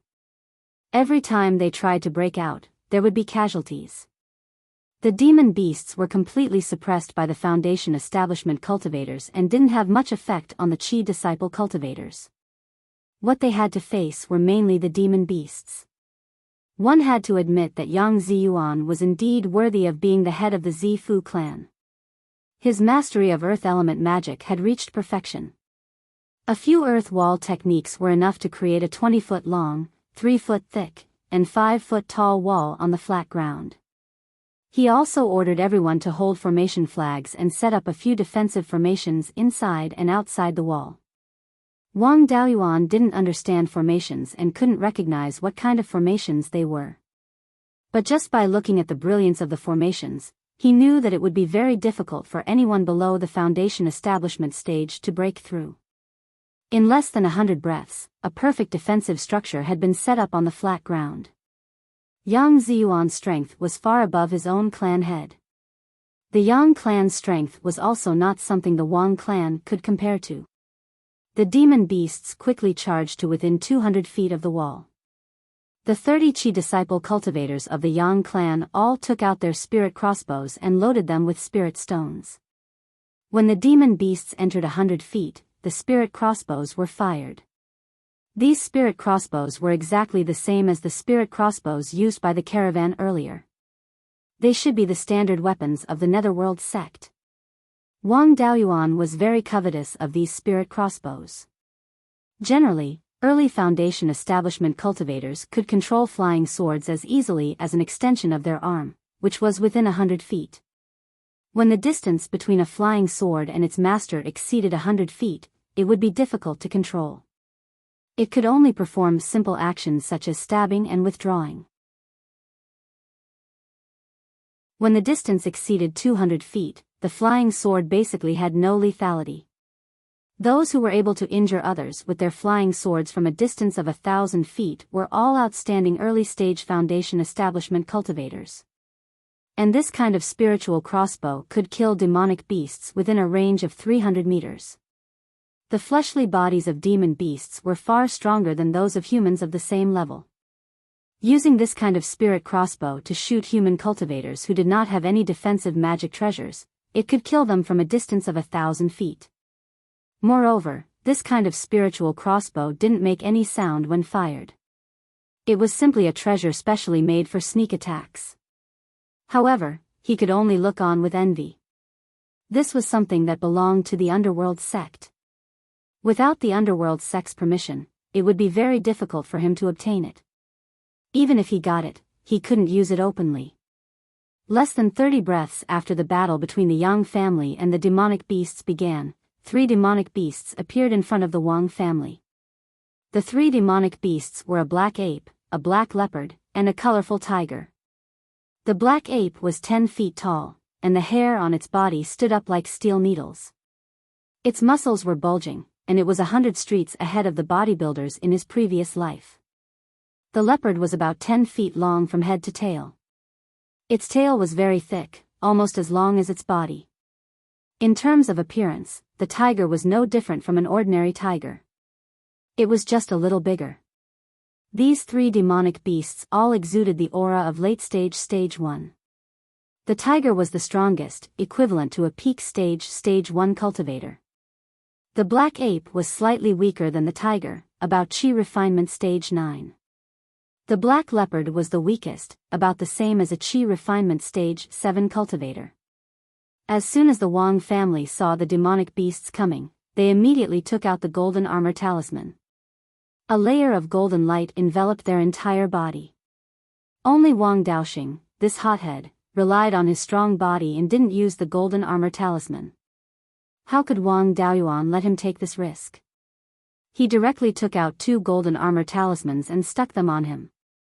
The strength of the 3 demonic beasts was not enough to threaten the Wang family's team of 9 late-stage Qi refinement stage cultivators and 1 peak-stage Qi refinement stage cultivator.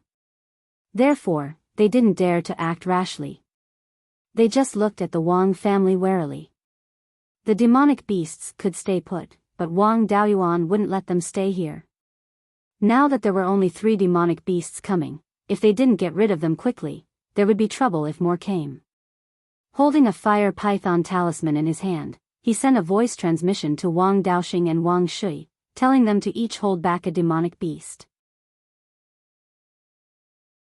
After the voice transmission, he took out the fire python talisman. A 30 feet long and as thick as a bowl pounced on the weakest black leopard. The fire python was very fast. In less than a breath's time, it flew in front of the black leopard. Wang Daoyuan was unprepared and launched a sneak attack.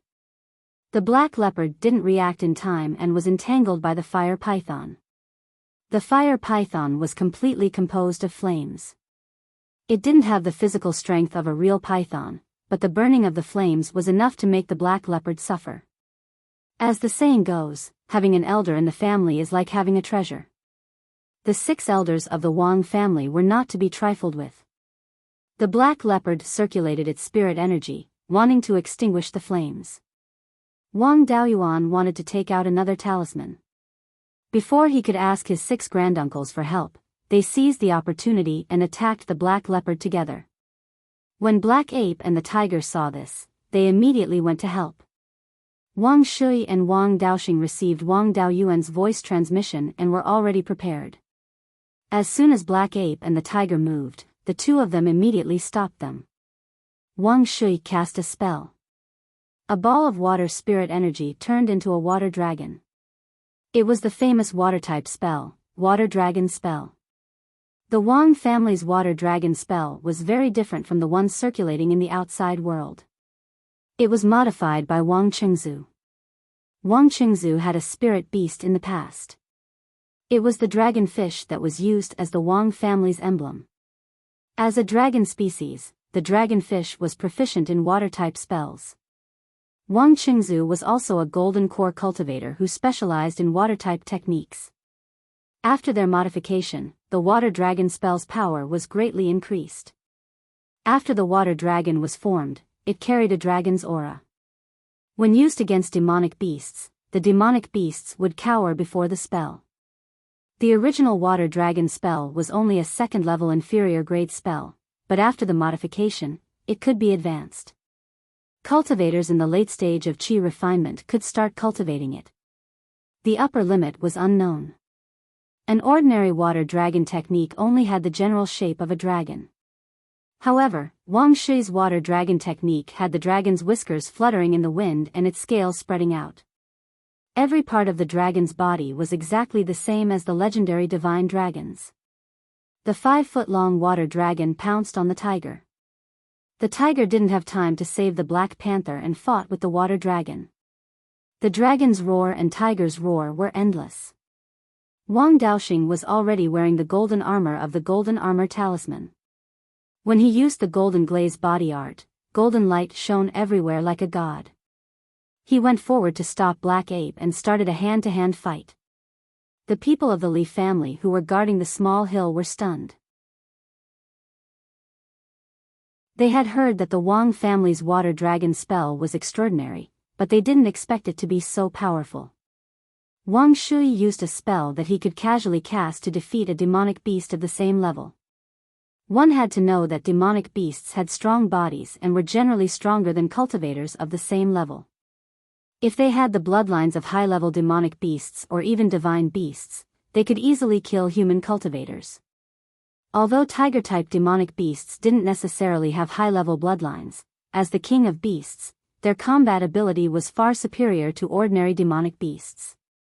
However, the tiger was being completely defeated by the water dragon. Although there was no blood, its movements were very awkward. It was obvious that it had suffered internal injuries. And the water dragon's power showed no signs of weakening. How could everyone not be surprised? Wang Daoxing's side was even more frightening. His body was covered in golden light as he fought with Black Ape. Both sides only attacked and didn't defend, exchanging one punch for another. Although Wang Daoxing was at a disadvantage, he showed no signs of losing.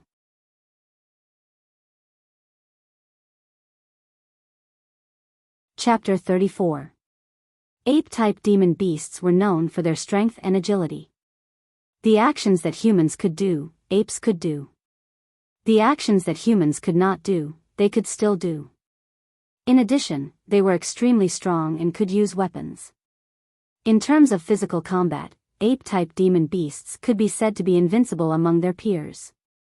Among cultivators, there had always been a saying that one would rather fight a tiger than be approached by an ape demon. And Wang Daoxing, with his Qi refinement level 8 cultivation, was fighting the Black Ape who was at Qi refinement level 9. Although he had the protection of the golden armor talisman, he was not sent flying by a single punch. Instead, he could occasionally push back the Black Ape. It could be seen how strong his physical strength was. The Black Ape and the tiger could still be considered to be fighting, but the Black Panther was completely beaten up. The 6 old ruffians had the golden armor talisman on their bodies. They did not use any spells and only used their swords to attack the Black Panther's lower body. One sword after another, they stabbed the Black Panther's lower body until there was no place left untouched. The onlookers of the Li family looked at the 6 old ruffians with contempt. Wang Daoyuan felt embarrassed, but they did not care and continued to stab the Black Panther happily. The thickness of their skin was really admirable.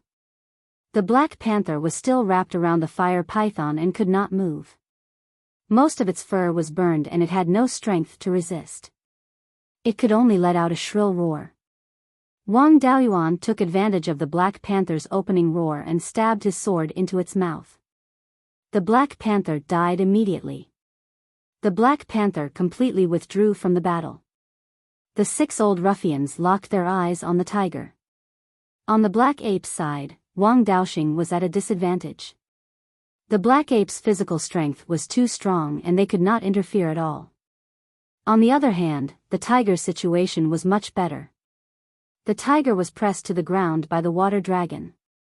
Although it did not completely lose its ability to move, it was still greatly restricted. Seeing the 6 smiling old men walking towards it with swords, the tiger actually showed a look of fear and panic. It was as if a young girl was blocked in a corner by 6 old ruffians with a smirk on their faces. Wang Daoyuan shook his head and dispelled the images in his mind. Wang Shui also had an awkward expression. Some classic images probably appeared in his mind. The 6 old ruffians didn't care about the strange gazes. The oldest one even shouted, "Old brothers, be careful. The tiger's fur is valuable. Don't damage it. We'll pick the furless areas to attack. The tiger's penis is a good thing. It's a great supplement. Don't hurt him." Wang Daoyuan was too embarrassed to admit that this was his family's elder. Wang Shui's face was also red, but Wang Daoxing didn't care at all. Although the tiger's intelligence was very low and it couldn't understand human language, it knew what the 6 old hooligans wanted to do when they stared at its indescribable part with a smirk. Tiger was beaten up by 7 people. Wang Daoyuan did not participate, but chose to help Wang Daoxing. He took out a thick stack of talismans from a storage bag.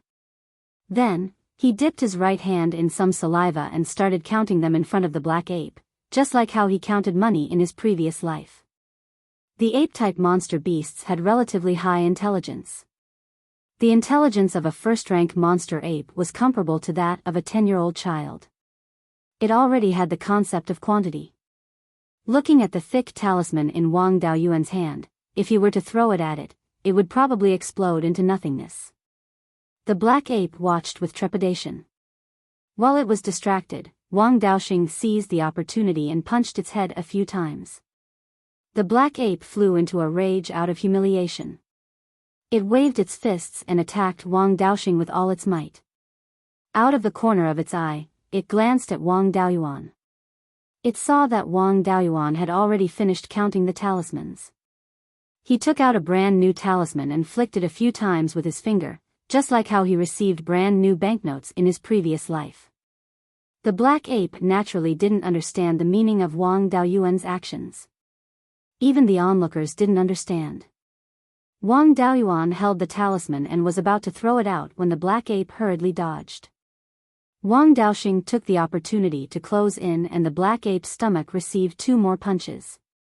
Wang Daoyuan took back the talisman that he was about to throw out. He pinched it with his hand and placed it at the bottom of the stack of talismans. He muttered to himself, "This won't do. This one is too new." Wang Daoyuan didn't deliberately lower his voice. Whether it was cultivators or demonic beasts, their hearing was far superior to that of ordinary people. Naturally, they heard Wang Daoyuan's words.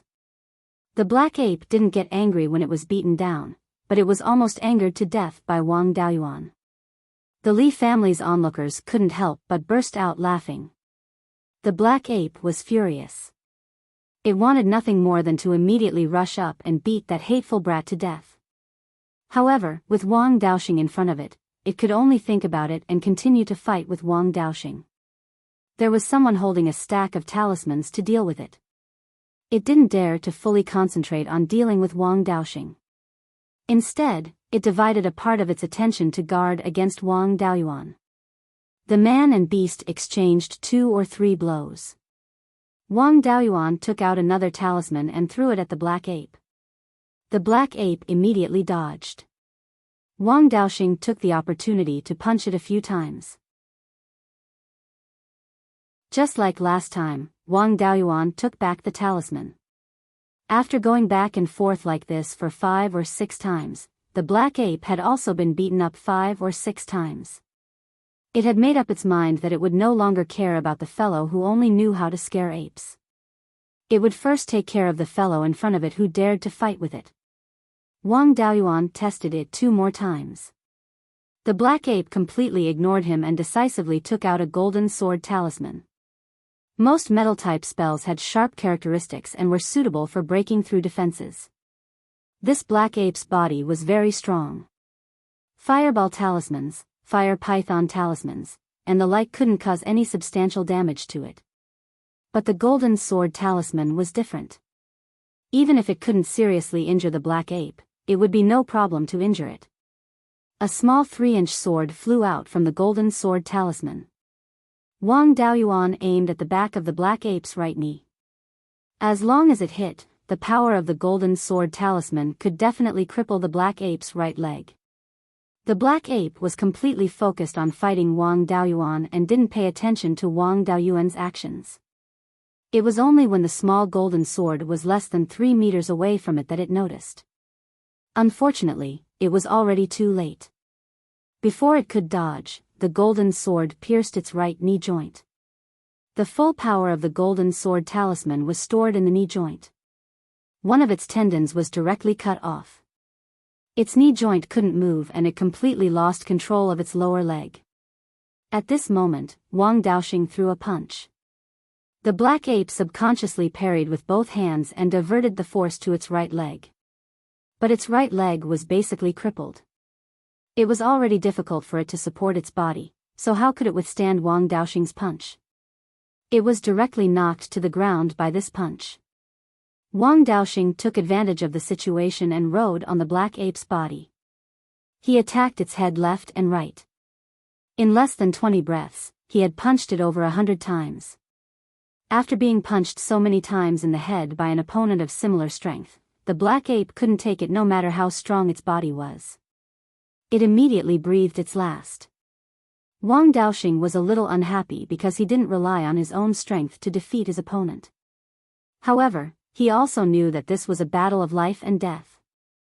It wasn't a competition of skill. Surviving was victory. The black ape was beaten to death. It could be considered a tragic death, but the tiger died very sullenly. It had been crushed by the water dragon and suffered a lot of internal injuries. It couldn't move freely, and the 6 old ruffians were specifically calling out to its lower body. Not long after, the tiger lay down. An indescribable part of its body had been stabbed a dozen times, and blood flowed all over the ground. Only when the tiger stopped breathing did the bleeding stop. One had to admit that the 6 old ruffians' sword techniques were quite good. After a dozen or so strikes, they didn't even leave a scratch. Wang Daoyuan was full of admiration. Of course, he only admired their swordsmanship. As for their actions, he still despised them. You're tuning into the Biyao's Wuxia Chronicles YouTube channel. Don't forget to subscribe and join us on this journey to catch the most captivating stories.